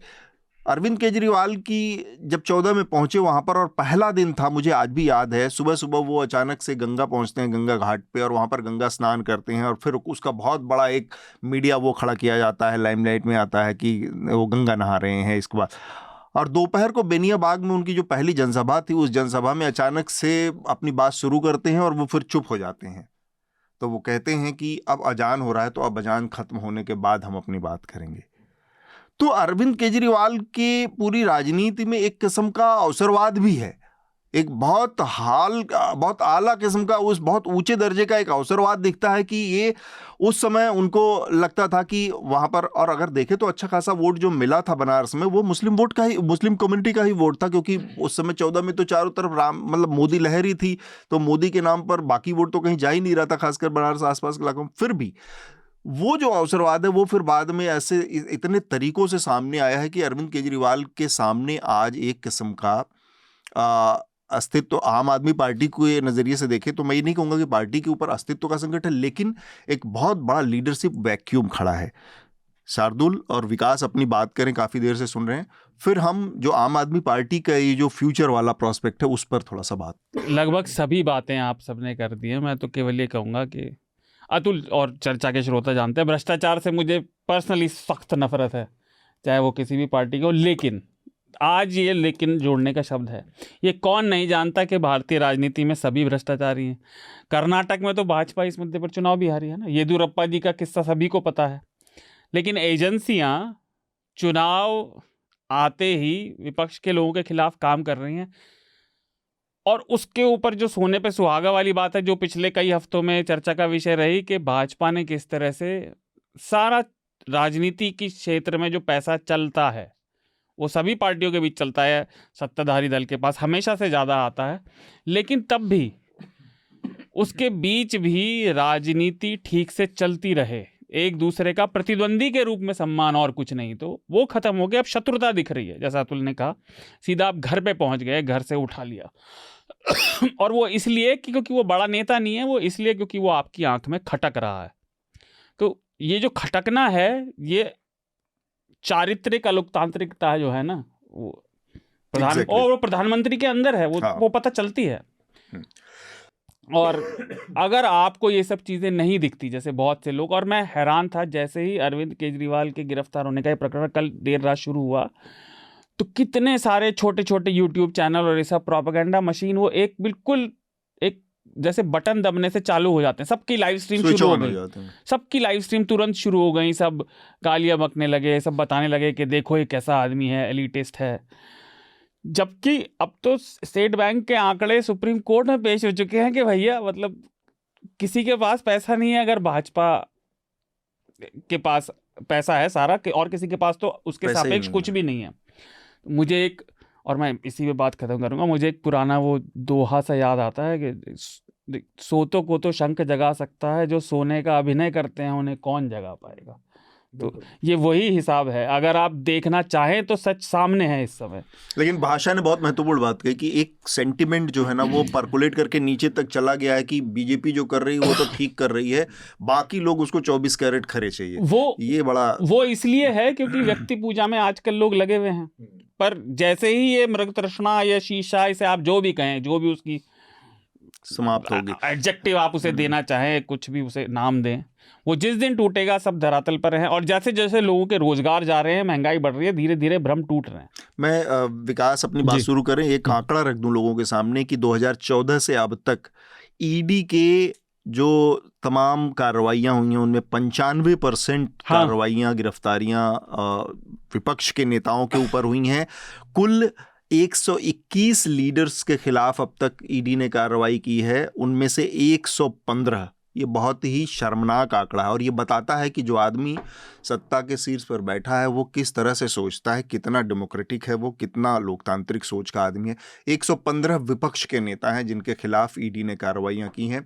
ये विशुद्ध रूप से सरकारी जो सेंट्रल एजेंसीज हैं उनको हथियार बनाने का, उनको वेपनाइज करने का मामला है। विकास आप अपनी बात रखिए। खाली आपके में एक चीज जोड़ देती हूँ, बड़ा मजेदार, मतलब लाइटर मोड पे, कि बाकी जिन पर हुई थी वो बाद में बीजेपी में शामिल हो गए, वॉशिंग मशीन में धुलकर।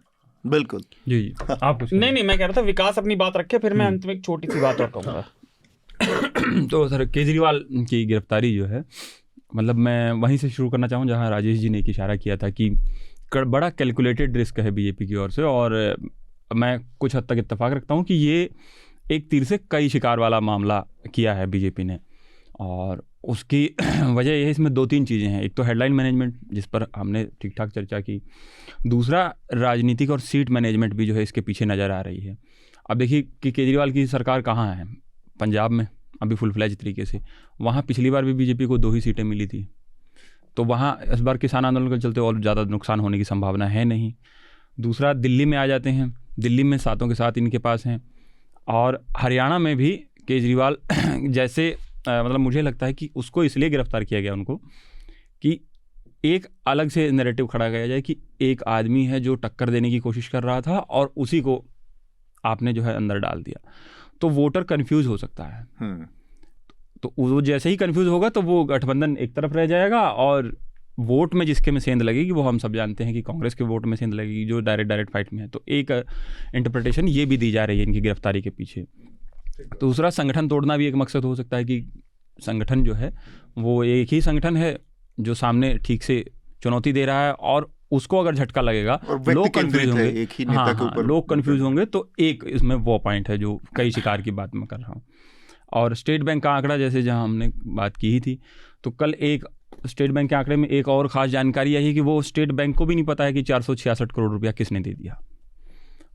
स्टेट बैंक ने जो कल डेटा जारी किया है, तो एक उसमें आंकड़ा ये है कि 466 करोड़ रुपए की हमारे पास किसी परचेजर की कोई इन्फॉर्मेशन नहीं है। ये 466 करोड़ कोई आदमी आया बैंक मतलब को देकर चला गया, उन्होंने इलेक्टोरल बॉन्ड खरीदा लेकिन वो रिडीम नहीं हुए, वो रिडीम नहीं हुए। नहीं उनके केवाईसी नहीं हुए।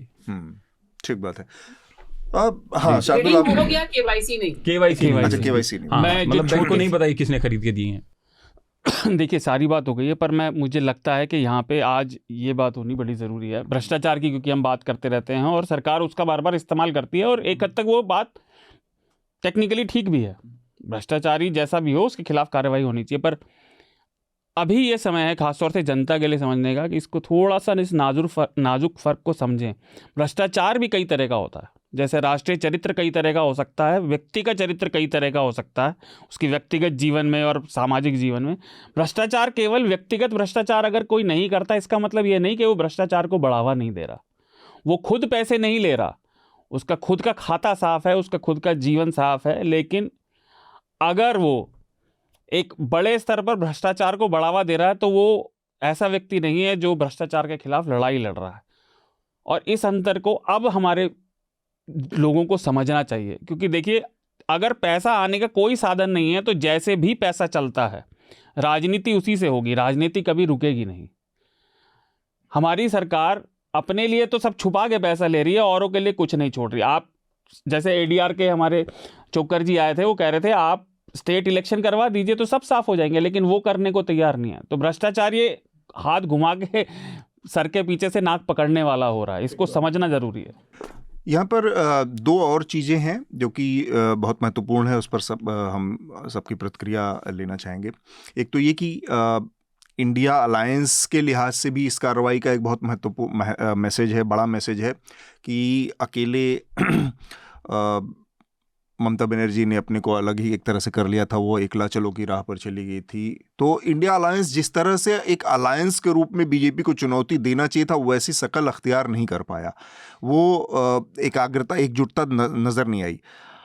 खासकर अरविंद केजरीवाल के मामले में ये बात कही जा सकती है, आप और कांग्रेस ने एक किस्म की अंडरस्टैंडिंग डेवलप कर ली थी और सीटों का भी उनका बंटवारा ठीक ठाक दिल्ली में हो गया था। तो इस मामले में देखा जाए तो एक मकसद ये भी है कि कहीं ना कहीं इंडिया अलायंस के पूरे जो फंक्शनिंग है उसको डिरेल करने का एक बड़ा मकसद हो सकता है, एक चीज़।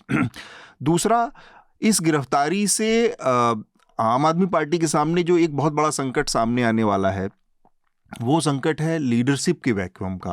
क्योंकि कल हम सुन रहे थे, आतिशी और तमाम और नेता कह रहे थे कि वो जेल के अंदर से काम करेंगे, मुख्यमंत्री के तौर पर काम करते रहेंगे जहाँ पे भी रहेंगे जेल में।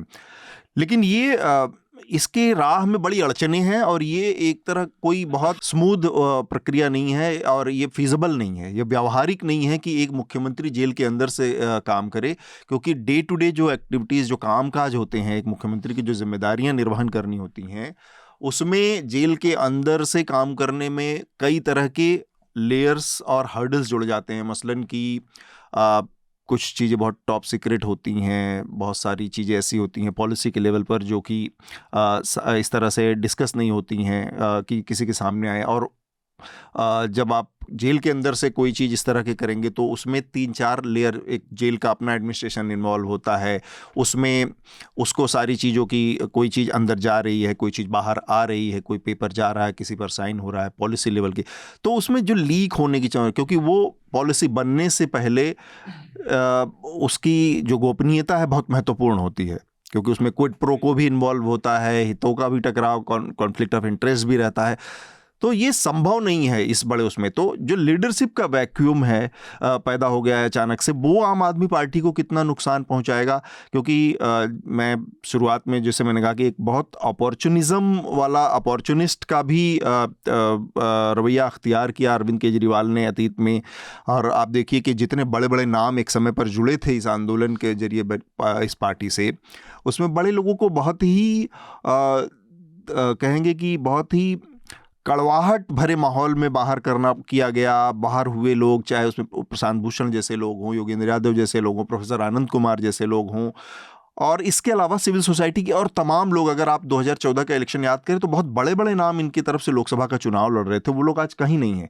क्योंकि एक किस्म का एक व्यक्तिवाद जो है, या एक व्यक्ति की जो महत्ता है पूरे उसमें, जो आप भाजपा में देख सकते हैं, किसी और पार्टी में देखते हैं, उस चीज़ को अरविंद केजरीवाल ने भी आम आदमी पार्टी में इस्टेब्लिश किया है। और उसको देखते हुए एक बड़ा संकट है यहाँ से कि ये पार्टी, आम आदमी पार्टी, चाहे नेता कुछ भी कहें कि ये जेल से चला लेंगे, ये कर लेंगे, लेकिन आने वाला समय अगर इनको जमानत नहीं मिलती है और ये अंदर रहते हैं जेल में, तो इसको आगे सरवाइव करना बड़ा मुश्किल काम होगा। राजेश, देखिए, अरविंद केजरीवाल की गिरफ्तारी से जुड़े जितने मुद्दे आपने उठाए हैं, उसमें एक मुद्दा सबसे महत्वपूर्ण है। उसमें इंडिया अलायंस वाली पे बात पे भी आऊंगा जी। अरविंद केजरीवाल की गिरफ्तारी के बाद से दो जो सवाल सबसे महत्वपूर्ण है, एक तो ये कि सेकंड रैंक लीडरशिप का क्या होगा और क्या वो सरकार अंदर जेल से चला पाएंगे। तो उसमें टेक्निकल मसला ये है कि अगर सरकार चाहे तो किसी भी इमारत को जेल में बदल सकती है, और अगर लेफ्टिनेंट गवर्नर जिनका 36 का आंकड़ा है अरविंद केजरीवाल से, वो मान जाएं तो वो किसी गेस्ट हाउस को जो है जेल में बदल सकते हैं, वहां से अरविंद केजरीवाल सरकार चला सकते हैं। लेकिन केजरीवाल की गिरफ्तारी हुई तो ऐसा होगा ही क्यों? जी जेल में जो जेल मैनुअल है उसमें वो ये कहता है कि हफ्ते में कोई भी कैदी या अंडर ट्रायल वो 2 दिन अपने परिवार वालों से, एसोसिएट से मुलाकात कर सकता है। तो एसोसिएट्स में उनके अफसरान ये सब भी आ सकते हैं, तो 2 दिन तो वो मीटिंग कर सकते हैं, उनको कोई रोक नहीं सकता है टेक्निकली।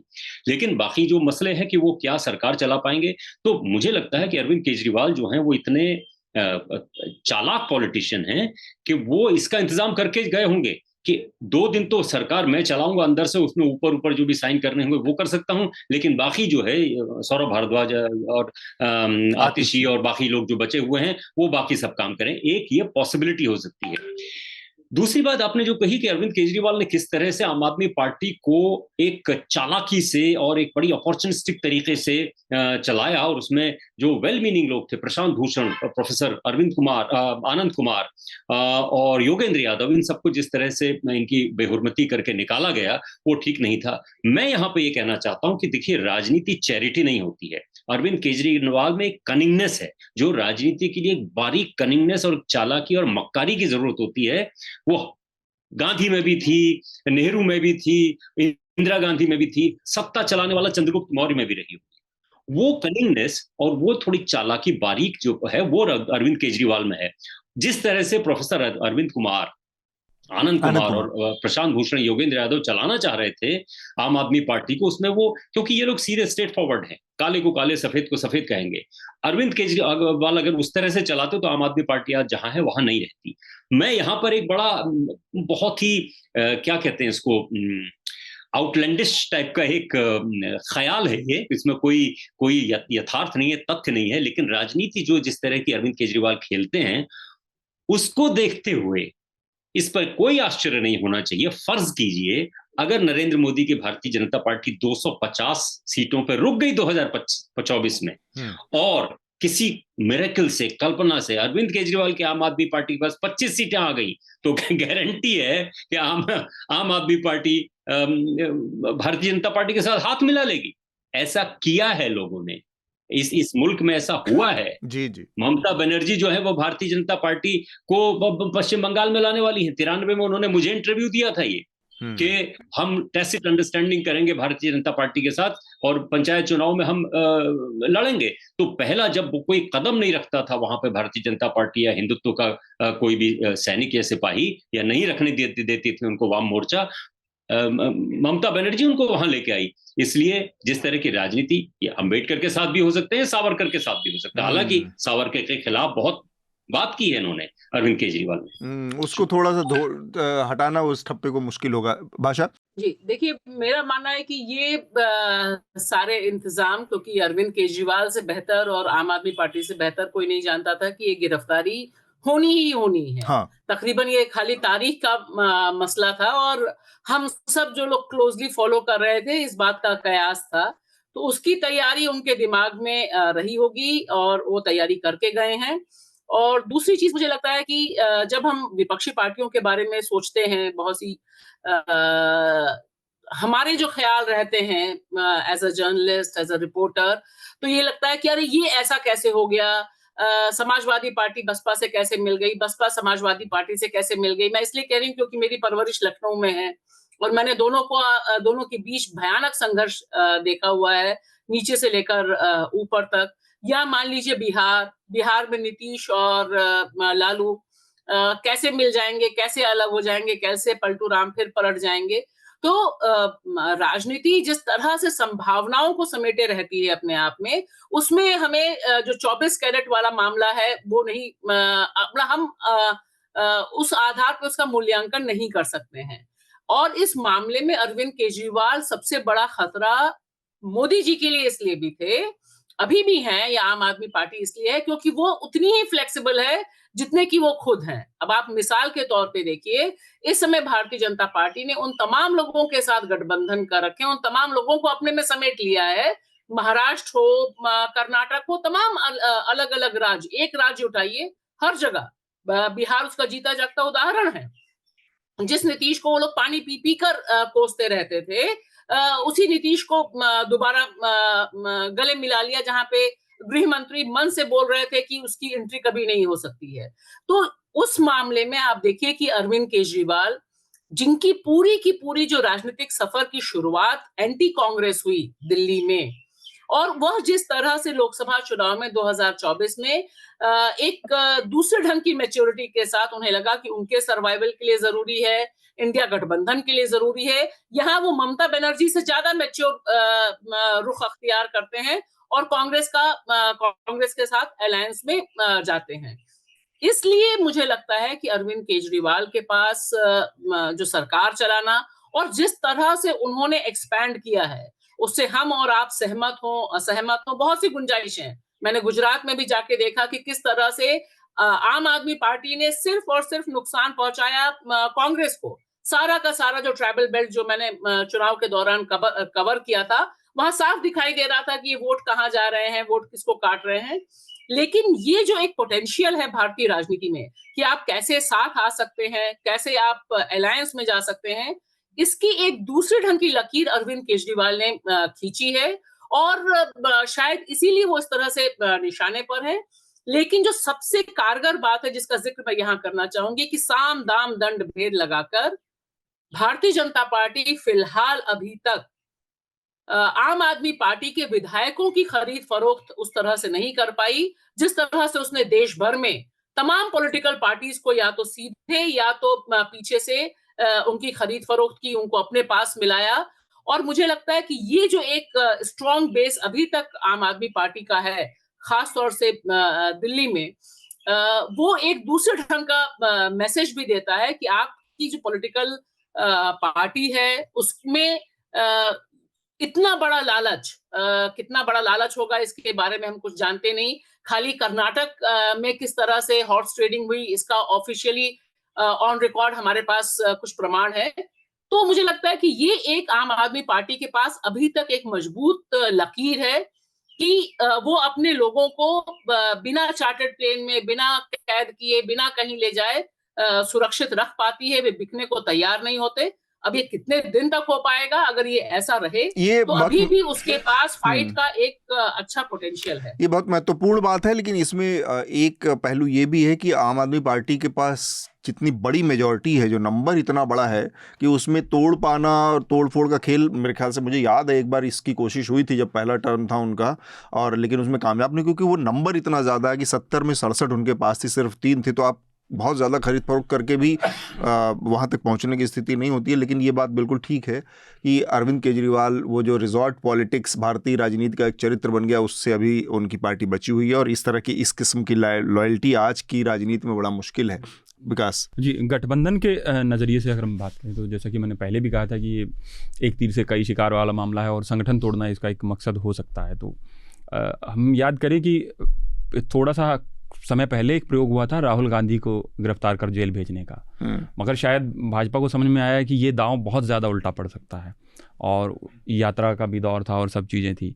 मगर ये जैसा कि राजेश जी ने भी कहा था, मैं अभी भी मान रहा हूँ कि ये बहुत कैलकुलेटेड रिस्क है और इसमें बहुत सारे मकसद भाजपा ने हल करने के लिए लिए हैं। हालांकि अब जो गठबंधन को तोड़ने की दिशा में एक चीज़ें जो भी थ्योरी फैलाई जा रही है, अभी आज जब हम रिकॉर्ड कर रहे हैं तब तो ट्विटर पे अब इस मामले में चर्चा नहीं हो रही कि वो भ्रष्टाचारी, जैसा जिस तरीके से कल ही घोषित हो गए थे कि भ्रष्टाचारी या घोटालेबाज केजरीवाल गिरफ्तार हो गए हैं, आज इस बात पर ज़्यादा जोर दिया जा रहा है कि ये कार्रवाई कांग्रेस की शिकायत पर हुई है।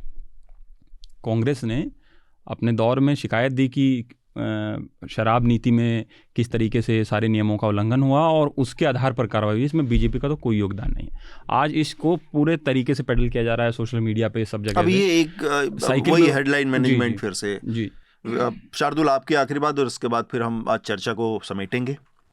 देखिए, दो बातें। एक तो जो आपने बात कही थी जेल से मुख्यमंत्री के काम करने के बारे में, तो सारी बातें आप सबने कह दी। मेरे दिमाग में एक बात आई कि जो हम राजनीति के अपराधीकरण पे बात करते रहते हैं, ये एक अच्छी मिसाल नहीं होगी कि एक मुख्यमंत्री जेल से करेगा। वो भले ही आज की परिस्थितियां अलग हैं, लेकिन आपको याद हो लालू यादव को भी जब सजा हुई तो अल्टीमेटली उन्होंने राबड़ी देवी को बिठाया और उसके बाद गए वो, या हेमंत सोरेन का भी ताजा मामला है। हाँ, तो वो प्रेसिडेंट अच्छा नहीं होगा, तो ये नहीं होना चाहिए। दूसरा, देखिए, मेरा ये मानना है और जितने लोगों से मिलता हूँ, हम सभी मिलते हैं, पर हमारी समझ अलग अलग हो सकती है। तो जैसे आपने अपॉर्चुनिस्ट कहा और उन्होंने चालाक कहा, उसे राजनीतिक चपलता, और जो उनके चाहने वाले हैं उसे राजनीतिक चपलता या समझदारी कहेंगे, चतुराई सूझबूझ कह कहेंगे। देंगे। तो राजनीति में ये सब काम करने पड़ते हैं, ये सभी को मालूम है। लेकिन भाजपा जो ये कर रही है, मैं उसी पे फिर राहुल गांधी इसीलिए थोड़ा मिसफिट नजर आते हैं इस पूरी राजनीति में। राहुल गांधी पर फिर कभी बात करेंगे, पर भाजपा जो ये कर रही है, मुझे नहीं लगता कि इसके पीछे बहुत ज़रूरत से ज़्यादा कुछ व्यू रचना है। होता क्या है, जब सत्ता बिना रोक टोक के जब रहती है ना अपने सत्ता पास, का अहंकार भी बहुत सारी चीजों अहंकार तो करवाता है है। ही। हाँ, होता क्या है, जब सत्ता का इतना सब ये महिमा मंडन हो जाता है तो लोगों को लगता है यही सबसे बड़े ज्ञानी, वो इतने होते नहीं हैं। आप बार बार जब with the benefit of hindsight, जब भी हम देखते हैं ना, जब इन घटनाक्रमों को बाद में देखा जाता है, तो पता चलता है लोग इतने चतुर नहीं थे, बस वो सत्ता के अहंकार में थे, लोग जी हुजूरी करे जा रहे थे। ये अहंकार ज्यादा है, ये आंख में खटकना ज्यादा, क्योंकि केजरीवाल का राजनीतिक अस्तित्व बाकी जितने इंडिया अलायंस में लोग हैं उनके मुकाबले सिर्फ राजनीतिक अस्तित्व उतना नहीं है, लेकिन वो खटकता है क्योंकि वो दिल्ली में है, वो नाक के नीचे आपके ना। नहीं भाई, आप कैसे कह सकते हैं? अकेली पार्टी है जिसके पास 2 मुख्यमंत्री हैं, राष्ट्रीय स्तर की पार्टी हो गई सर बड़ी एकदम से। राष्ट्रीय पार्टियां जो एक एक स्टेट की पार्टियां, चाहे समाजवादी पार्टी से लेके ममता बनर्जी से लेके सब एक एक स्टेट का, उनके पास 2 मुख्यमंत्री है। ऐसा नहीं है, आज की तारीख में राजनीतिक रूप से उनकी अपनी एक हैसियत है। बिल्कुल है, मैं उसको मना नहीं कर रहा, लेकिन जिस लेवल के उनके खिलाफ भाजपा के मन में आपको दिखता है सादे वो आंख में खटकने वाली बात, वो औरों के लिए नहीं दिखता ना। वो इसीलिए है क्योंकि वो खटकते हैं उनकी आंख में, उसके कारण अपने हो सकते हैं, लेकिन इरैशनल चीज को कभी रैशनल रीजन से समझाया नहीं जा सकता। तो ये वही बात है, बाकी सारी बात आपने कर ही दी है, पर ये हमारी राजनीति का शरण है। मुझे बड़ा व्यक्तिगत रूप पे अच्छा नहीं लगता कि पहले प्रतिद्वंदी होते थे, अब ये शत्रुता हो गई है, जी, जो अच्छी चीज नहीं है। ठीक बात। तो हम काफी विस्तार से हमने इस पर बातचीत कर ली है। मेरे ख्याल से अगर कुछ एक आध पॉइंट आप लोगों के मन में इस बातचीत के दौरान आए हो राजेश और भाषा, तो आप लोग जोड़ लें, फिर हम रिकमेंडेशन की प्रक्रिया पूरी करेंगे। भाषा आप शुरू कीजिए। मैं खाली एक अपडेट देती हूँ कि सुप्रीम कोर्ट से इन्होंने अपनी अपील जो है विड्रॉ कर ली है अरविंद केजरीवाल ने। अच्छा, तो उनको अब वो जमानत नहीं चाहिए? जमानत के लिए सुप्रीम कोर्ट नहीं जाएंगे शायद अब वो। अच्छा, बस तो सुप्रीम कोर्ट से विड्रॉ कर ली है उन्होंने अपनी प्ली। ओके। दूसरी हेडलाइन एक और मैं कहीं पढ़ रहा था अभी कि उनको शायद और कुछ केसेस में भी किया जा सकता है, क्योंकि कुछ खबरें छपी हैं कि अरविंद केजरीवाल ने एनफोर्समेंट डायरेक्टरेट के ऑफिशियल्स पर जासूसी करनी शुरू कर दी थी सोर्सेस के जरिए। ये खबर भी अभी फ्लोट हुई है कि अरविंद केजरीवाल मामला बहुत अभी गड्ढमड्ढ होना है। हाँ, महत्व इसका यह है कि अरविंद केजरीवाल अगर अंदर रहते हैं तो अगले 2 महीनों तक भी अंदर रहते हैं तो कैंपेन नहीं कर पाएंगे, ना हरियाणा में, ना पंजाब में, ना गुजरात में, पूरे देश में। तो एक बहुत बड़ा चेहरा जो इस इलेक्टोरल राजनीति का एक बहुत जाना पहचाना चेहरा जो है वो अंदर रहेगा। इसका फायदा भारतीय जनता पार्टी को मिलेगा। लेकिन अगर विपक्ष इसको एक अपॉर्चुनिटी जो क्या कहते हैं उसको क्राइसिस को अपॉर्चुनिटी में बदलने वाला होगा, जैसा मोदी करता है, आपदा में को अवसर में बदल, आपदा में अगर अवसर में इसको बना देगा वो मुझे बड़ा मजेदार है। तो अगर वो बना सकता है तो ये बहुत बड़ी अपॉर्चुनिटी है कि दिल्ली के इतने बड़े नेता को मोदी सरकार ने गिरफ्तार कर दिया। क्या लोग सड़कों पर उतरने की कोशिश कर रहे हो, लेकिन उसका उसी तरह से क्वेल करने की भी कोशिश होगी भारतीय जनता पार्टी के पास, और जो सरकार के पास इस समय जो फोर्स है, जो पावर है, और जो उनकी जो विल पावर है एक तरह से विरोधियों को दबाने की और उनको किनारे करने की, उसका असर ये होगा कि उनको वो भी किया जाएगा। बहरहाल ठीक बात है। तो मुझे भी यही लगता है कि एक जो बहुत इंपॉर्टेंट बात ये है, जैसे अभी बाकी लोग भी कह रहे थे, तो मुझे लगता है ये बिल्कुल सोची समझी रणनीति के तहत गिरफ्तारी हुई। ऐसा नहीं है कि कोई पर्सनल बायस है। नहीं, बिल्कुल ठीक बात है। चेहरे उन्हें नहीं चाहिए, उन्हें तो चेहरे नहीं चाहिए, उन्हें आवाज नहीं चाहिए, उन्हें मीडिया में भी वो चेहरे नहीं चाहिए जिसकी कोशिश उन्होंने पीआईबी फैक्ट चेक के तहत की थी। तो ये हमें समझना चाहिए कि ये जो रिजीम है ये ऑटोक्रेटिक रिजीम है। ये हर तरफ सिर्फ और सिर्फ अपना चेहरा, अपनी बात, अपना प्रचार, और उसके अलावा जितनी भी चीजें हैं वो नहीं। और अरविंद केजरीवाल का जो एक क्लाइंटेज था और खासतौर से कांग्रेस के साथ जो मिलकर हो रहा था उसमें एक कटौती हो। अब देखना यह है कि जैसे राजेश कह रहे हैं कि आपदा में अवसर कैसे देखते हैं, क्योंकि अब जनता जनार्दन के पास जाने के अलावा मीडिया जिस तरह से खबरें चला रहा है, आज की हेडलाइंस आप उठा के देख लीजिए हिंदी के जो अखबार है, आम आदमी पार्टी का खास गया अंदर, ऐसे हेडिंग्स लगी हुई इस हैं। बात में जो तो आप कह रही मीडिया हैं एक तरह से कंटिन्यूअसली 24 घंटे दूसरे ढंग का आपकी जो कंटिन्यूअसली दूसरे बात है ढंग का इसमें प्रचार बिल्कुल ठीक करेगा, बात है, इस भाषा बताएगा, इसमें उसका काउंटर। नहीं, आपकी बात से इसमें कोई दो राय नहीं है। ये इतने बड़े फैसले बिना सोचे समझे नहीं लिए जाते, ये तो सुविचारित होंगे ही। एक चीफ मिनिस्टर को गिरफ्तार करने का कोई निर्णय जो होगा वो बहुत सुविचारित ही होगा। और उसमें किस तरह का एक जो मैंने कहा ना कि एक किस्म का घृणा या उस तरह की चीज़ देखिए, अगर अरविंद केजरीवाल को बीते कुछ दिनों में देखा जाए तो जो दो सबसे मुखर चेहरे थे जिन्होंने नरेंद्र मोदी का नाम लेके उनके ऊपर अटैक किया, अरविंद केजरीवाल ने एक शेल्टर लेके किया, विधानसभा के विशेष सत्र बुलाकर जिस तरह से उनको अनपढ़, जाहिल और इस तरह के जो बहुत फ्रंटल स्ट्रेट अटैक, ऐसा बहुत कम। और दूसरे राहुल गांधी हैं जिन्होंने स्ट्रेट अटैक किया है। तो जिस तरह की छवि है, जिस तरह का व्यक्तित्व है प्रधानमंत्री का, आपको अगर याद हो जिस तरह से पी चिदम्बरम को उनके घर की बाउंड्री फांद कर सीबीआई के लोग घुसे और उठा कर लेके गए, तो जो विंडिक्टिवनेस है, एक बदले की भावना जो है, ये सारी चीज़ें जो काम करती है उसका भी एक बड़ा, और यहाँ पर मानवीय कमजोरी सामने आती है कि वो मानवीय स्वभाव है कुछ लोगों के अंदर, अगर वो है तो वो है। और प्रधानमंत्री ने इस चीज़ का मुजाहिरा कई बार किया। अरविंद केजरीवाल के मामले में भी उन्होंने इस चीज़ का मुझे व्यक्तिगत रूप से ये मेरी अपनी राय है कि जिस तल्ख तरीके से उनके ऊपर टिप्पणियां की गई, उनको अनपढ़ और इस तरह का बताया गया था, उसकी भी एक बड़ी भूमिका है। आखिरी कुछ आप कहना चाह रहे थे विकास? बस मेरा सर एक सवाल है दिमाग में आया जो अभी हम जब ये सारी चर्चा कर रहे हैं और ये सारी जब कार्रवाई हुई है तो पहले चरण के लिए नोटिफिकेशन जारी हो चुका है, तो ऑफिशियली हम मॉडल कोड ऑफ कंडक्ट में, आचार संहिता में हैं। तो इस बीच क्या किसी भी मतलब संस्थान को इस तरीके से मुख्यमंत्री की गिरफ्तारी की इजाज़त होती है या नहीं, या चुनाव आयोग का इसमें कुछ भूमिका होती है, नहीं उनको सूचित करना होता है, नहीं होता है? तो इस तरीके अगर कोई बता पाएँ या राजेश जी, कुछ मेरी जानकारी में ऐसा नहीं है कि किसी नेता की गिरफ्तारी नहीं हो सकती मॉडल कोड ऑफ कंडक्ट के दौरान। नहीं हुई तो मुझे भी चेक करना पड़ेगा, लेकिन मॉडल कोड ऑफ कंडक्ट मुझे लगता है कि सरकारें कोई एडमिनिस्ट्रेशन जो है कोई ज्यादती ना कर दे किसी पे, इसलिए लिया जाता है ताकि चुनाव जो है वो सही ढंग से चलता रहे, और उसमें वो जो पूरा कंट्रोल एडमिनिस्ट्रेशन का है वो चुनाव आयोग के पास आ जाता है। इसीलिए चुनाव आयोग ने कई जगह पुलिस के अफसर्स को बदला है। लेकिन एनफोर्समेंट डायरेक्टरेट क्या किसी को अगर ऑनगोइंग मसला है उसको गिरफ्तार कर सकता है, नहीं कर सकता है? मुझे लगता है कि इस पे कोई रोक टोक नहीं है, ऐसा मुझे डबल बड़ी दिलचस्प चीज है जो एक लेवल प्लेइंग फील्ड है जिसको प्रोवाइड। तमिलनाडु में भी जब चुनाव चल रहा था तब उस समय भी स्टालिन के जो मंत्री थे उनकी गिरफ्तारी, उनके घर रेड, जिस समय क्योंकि वो तो उस समय मैंने देखा था और उस समय जिन लोगों से बात की थी उन्होंने कहा था कि जो ऑनगोइंग केसेस हैं उनमें इनके पास ये पावर रहती है, ईडी और सीबीआई, इनकम टैक्स के पास भी रहती हैं। इसलिए आप देखिए कि ये तीनों इस समय बहुत सक्रिय हमेशा हो जाती हैं। आपको याद होगा बिहार के समय भी इसी तरह की सक्रियता थी।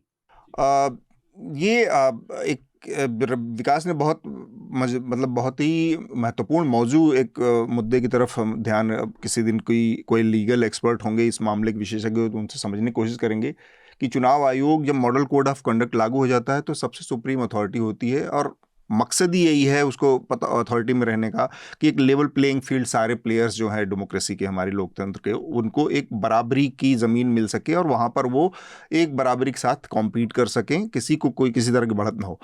अब अगर उसमें ईडी जैसी संस्थाएं या कोई और केंद्रीय एजेंसी किसी प्रच्छन्न तरीके से किसी को कट करने की, किसी को हाथ बांधने की, किसी को जेल में डालने की या किसी को नियंत्रित करने का काम कर रही है, तो वो लेवल प्लेइंग फील्ड के साथ निश्चित रूप से एक कॉन्फ्लिक्ट तो पैदा हो रहा है।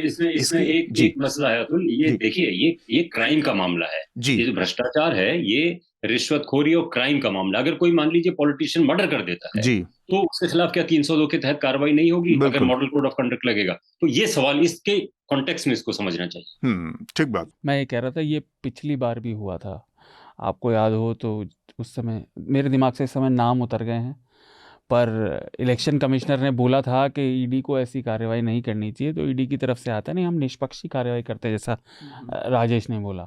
और बाद में मुझे याद है जो उस समय वो जो ईडी चीफ थे जिन्होंने जवाब भेजा था, फिर वो चुनाव आयोग का मतलब चुनाव सचिव बन गए थे।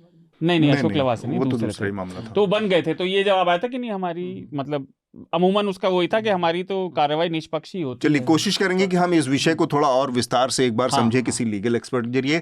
आज का समय हमारा करीब करीब पूरा हो रहा है। रिकमेंडेशन की प्रक्रिया पूरी करेंगे। लेटर? सबसे पहले एक ही है छोटा सा। एक लेटर भी है, तो शार्दुल क्यों ना आप इसको पढ़ दें, आज जो हमारे सब्सक्राइबर का एक पत्र है।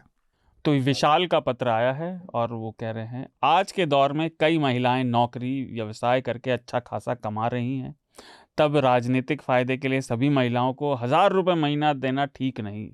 जनता की तिजोरी को इस तरह लुटाना गलत है। दूसरी बात यह कि महाराष्ट्र में तानाशाही प्रवृत्ति के विरोध निर्भय बनो आंदोलन चल रहा है। उसको लीड कर रहे असीम सरोदे, विश्वंभर चौधरी, निखिल वागले पर चर्चा में जरूर बुलाएं।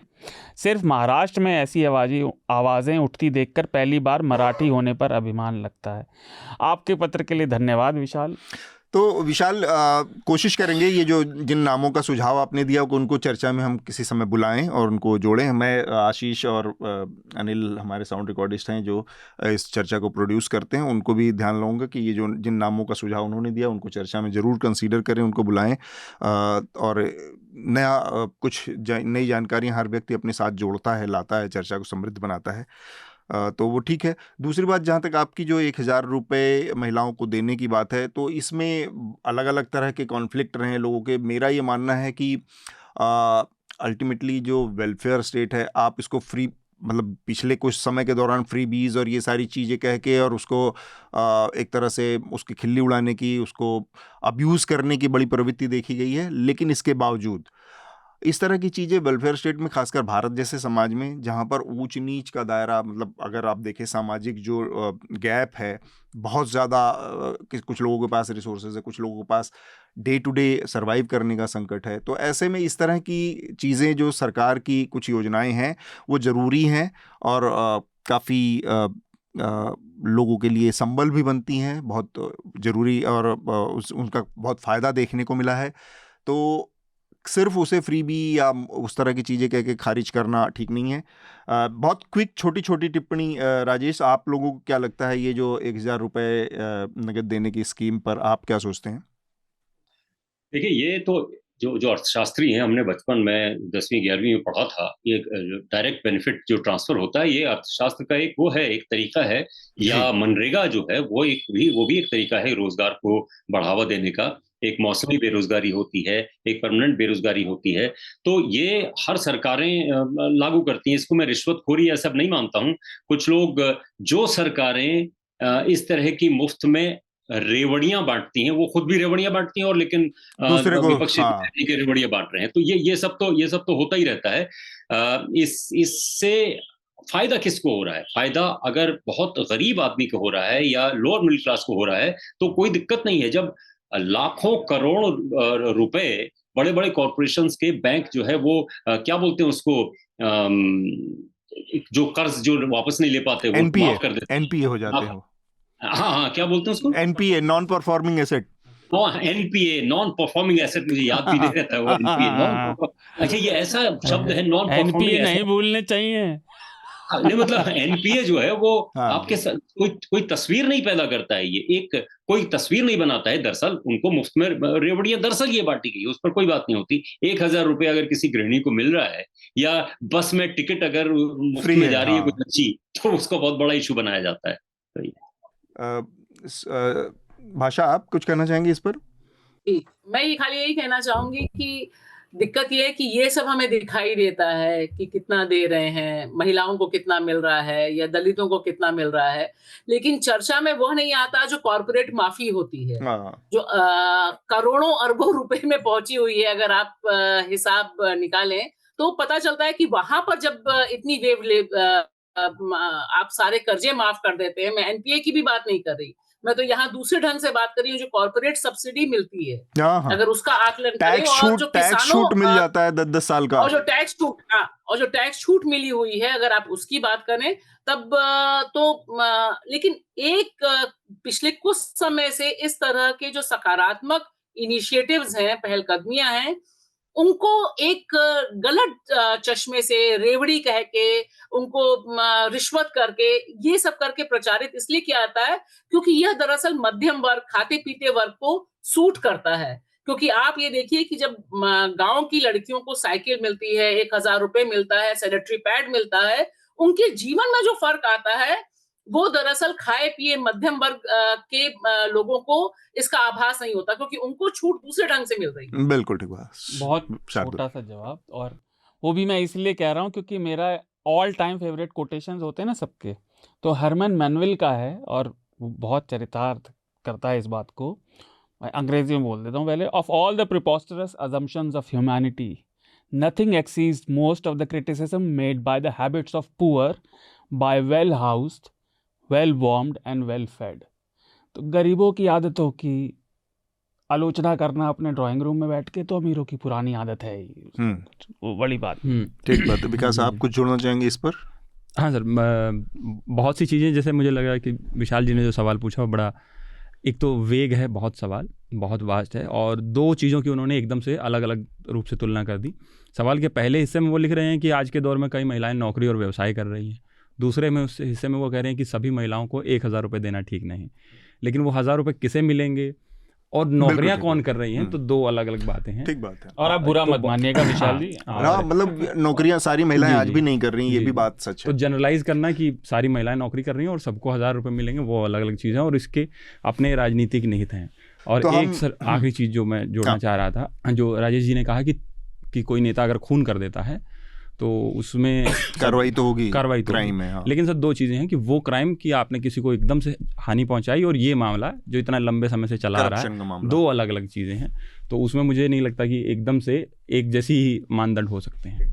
तो हम रिकमेंडेशन की प्रक्रिया पूरी करते हैं। शार्दुल से शुरू करेंगे क्योंकि मुझे मालूम है शार्दुल के पास कुछ ना कुछ एक्स्ट्रा होगा आज, एक हफ्ते के गैप के बाद चर्चा में। तो मेरे फिर से 3 रिकमेंडेशन है। पहला तो श्वेता देसाई की एक रिपोर्ट है, ये चुनावी बॉन्ड और इस सब के बीच एक खबर शायद मिस हो जाए, तो मुझे वो रिपोर्ट हमारी वेबसाइट पर अच्छी लगी कि धारावी में जो अडानी जी रीडेवलपमेंट कर रहे हैं उससे क्या क्या हो सकता है। वो आपको न्यूज़ लॉन्ड्री पर अंग्रेज़ी और हिंदी दोनों में मिल जाएगी, वो पढ़ें। और फिर से उसमें वो गरीबों वाली बात घूम के आ जाती है कि उनको तो सभी डंडा मारने के लिए तैयार हो जाते हैं। दूसरा है एक टीवी सीरीज़ है पुरानी, द सिनर। और सिनर को मैं इसलिए कर रहा हूँ, मर्डर मिस्ट्री वाली है कि छोटे से क्राइम से कैसे, पर इसलिए ख़ासतौर से पहले 2 सीज़न के लोग अब्यूज़ को कहते हैं कि भाई आपका अब्यूज़ हुआ था, ख़ासतौर से बचपन में जो शारीरिक और मानसिक और इमोशनल अब्यूज़ होता है, लाइक मूव ऑन। लेकिन वो समय जो लोग अब्यूज़ रहते हैं उनका जीवन कितना, वो चीज़ें आपके जीवन पे कितनी ज़्यादा असर डालती हैं, वो मेरे लिए व्यक्तिगत तौर पर भी बहुत, हम उस पर मेंटल हेल्थ में भी बात करते हैं, पर इस सीरियल में दिखता है, खासतौर से पहले सीज़न में। बहुत अच्छा है, ज़रूर देखिए, द सिनर नाम है। और तीसरा, हम बात कर रहे थे इतने दिन से चंदे की, तो हरिशंकर परसाई का एक छोटा सा व्यंग्य है, चंदा मांगने वाले और देने वाले एक दूसरे की शरीर की गंध बखूबी पहचानते हैं। तो इलेक्टोरल बॉन्ड में वो गंध आपको मिल जाएगी। तो ये छोटा सा व्यंग्य है, ये 3 रिकमेंडेशन है। विकास, आप क्या करेंगे रिकमेंड? सर एक ही रिकमेंडेशन है, एक सीरीज़ है American political drama house of cards. तो मुझे लगता है वो ठीक होगी, थोड़ा लंबी सीरीज़ है लेकिन उसमें सारे रंग आपको राजनीति के चंदे से लेकर और धंधे तक के सब नज़र आ जाएंगे। राजेश जी, आप क्या रिकमेंड करेंगे? देखिए, मैं रिपोर्टिंग की और पत्रकारिता की बात करूंगा। जब हमने पत्रकारिता शुरू की थी तो एक बहुत इंपॉर्टेंट पत्रकारिता का स्तंभ होता था फॉलो अप स्टोरीज। आज आप कोई भी स्टोरी ब्रेक कर दीजिए, कितनी ही वो अर्थ शेटरिंग हो, हलचल ला देने वाली हो, या जिसे कहते हैं धरती धकेल हो, दूसरे ऑर्गेनाइजेशंस उसको जो है फॉलो अप नहीं करते हैं। मेन स्ट्रीम टीवी में नहीं आता है, अखबार भी उसको इग्नोर कर देते हैं। एक वेबसाइट जिसका मैं जिक्र करना चाहूंगा, पता नहीं आपका क्लैश ऑफ इंटरेस्ट होगा तो आप इसको डिलीट कर सकते हैं। द रिपोर्टर्स कलेक्टिव एक वैसी वेबसाइट है जो बहुत ही कमाल का काम कर रही है।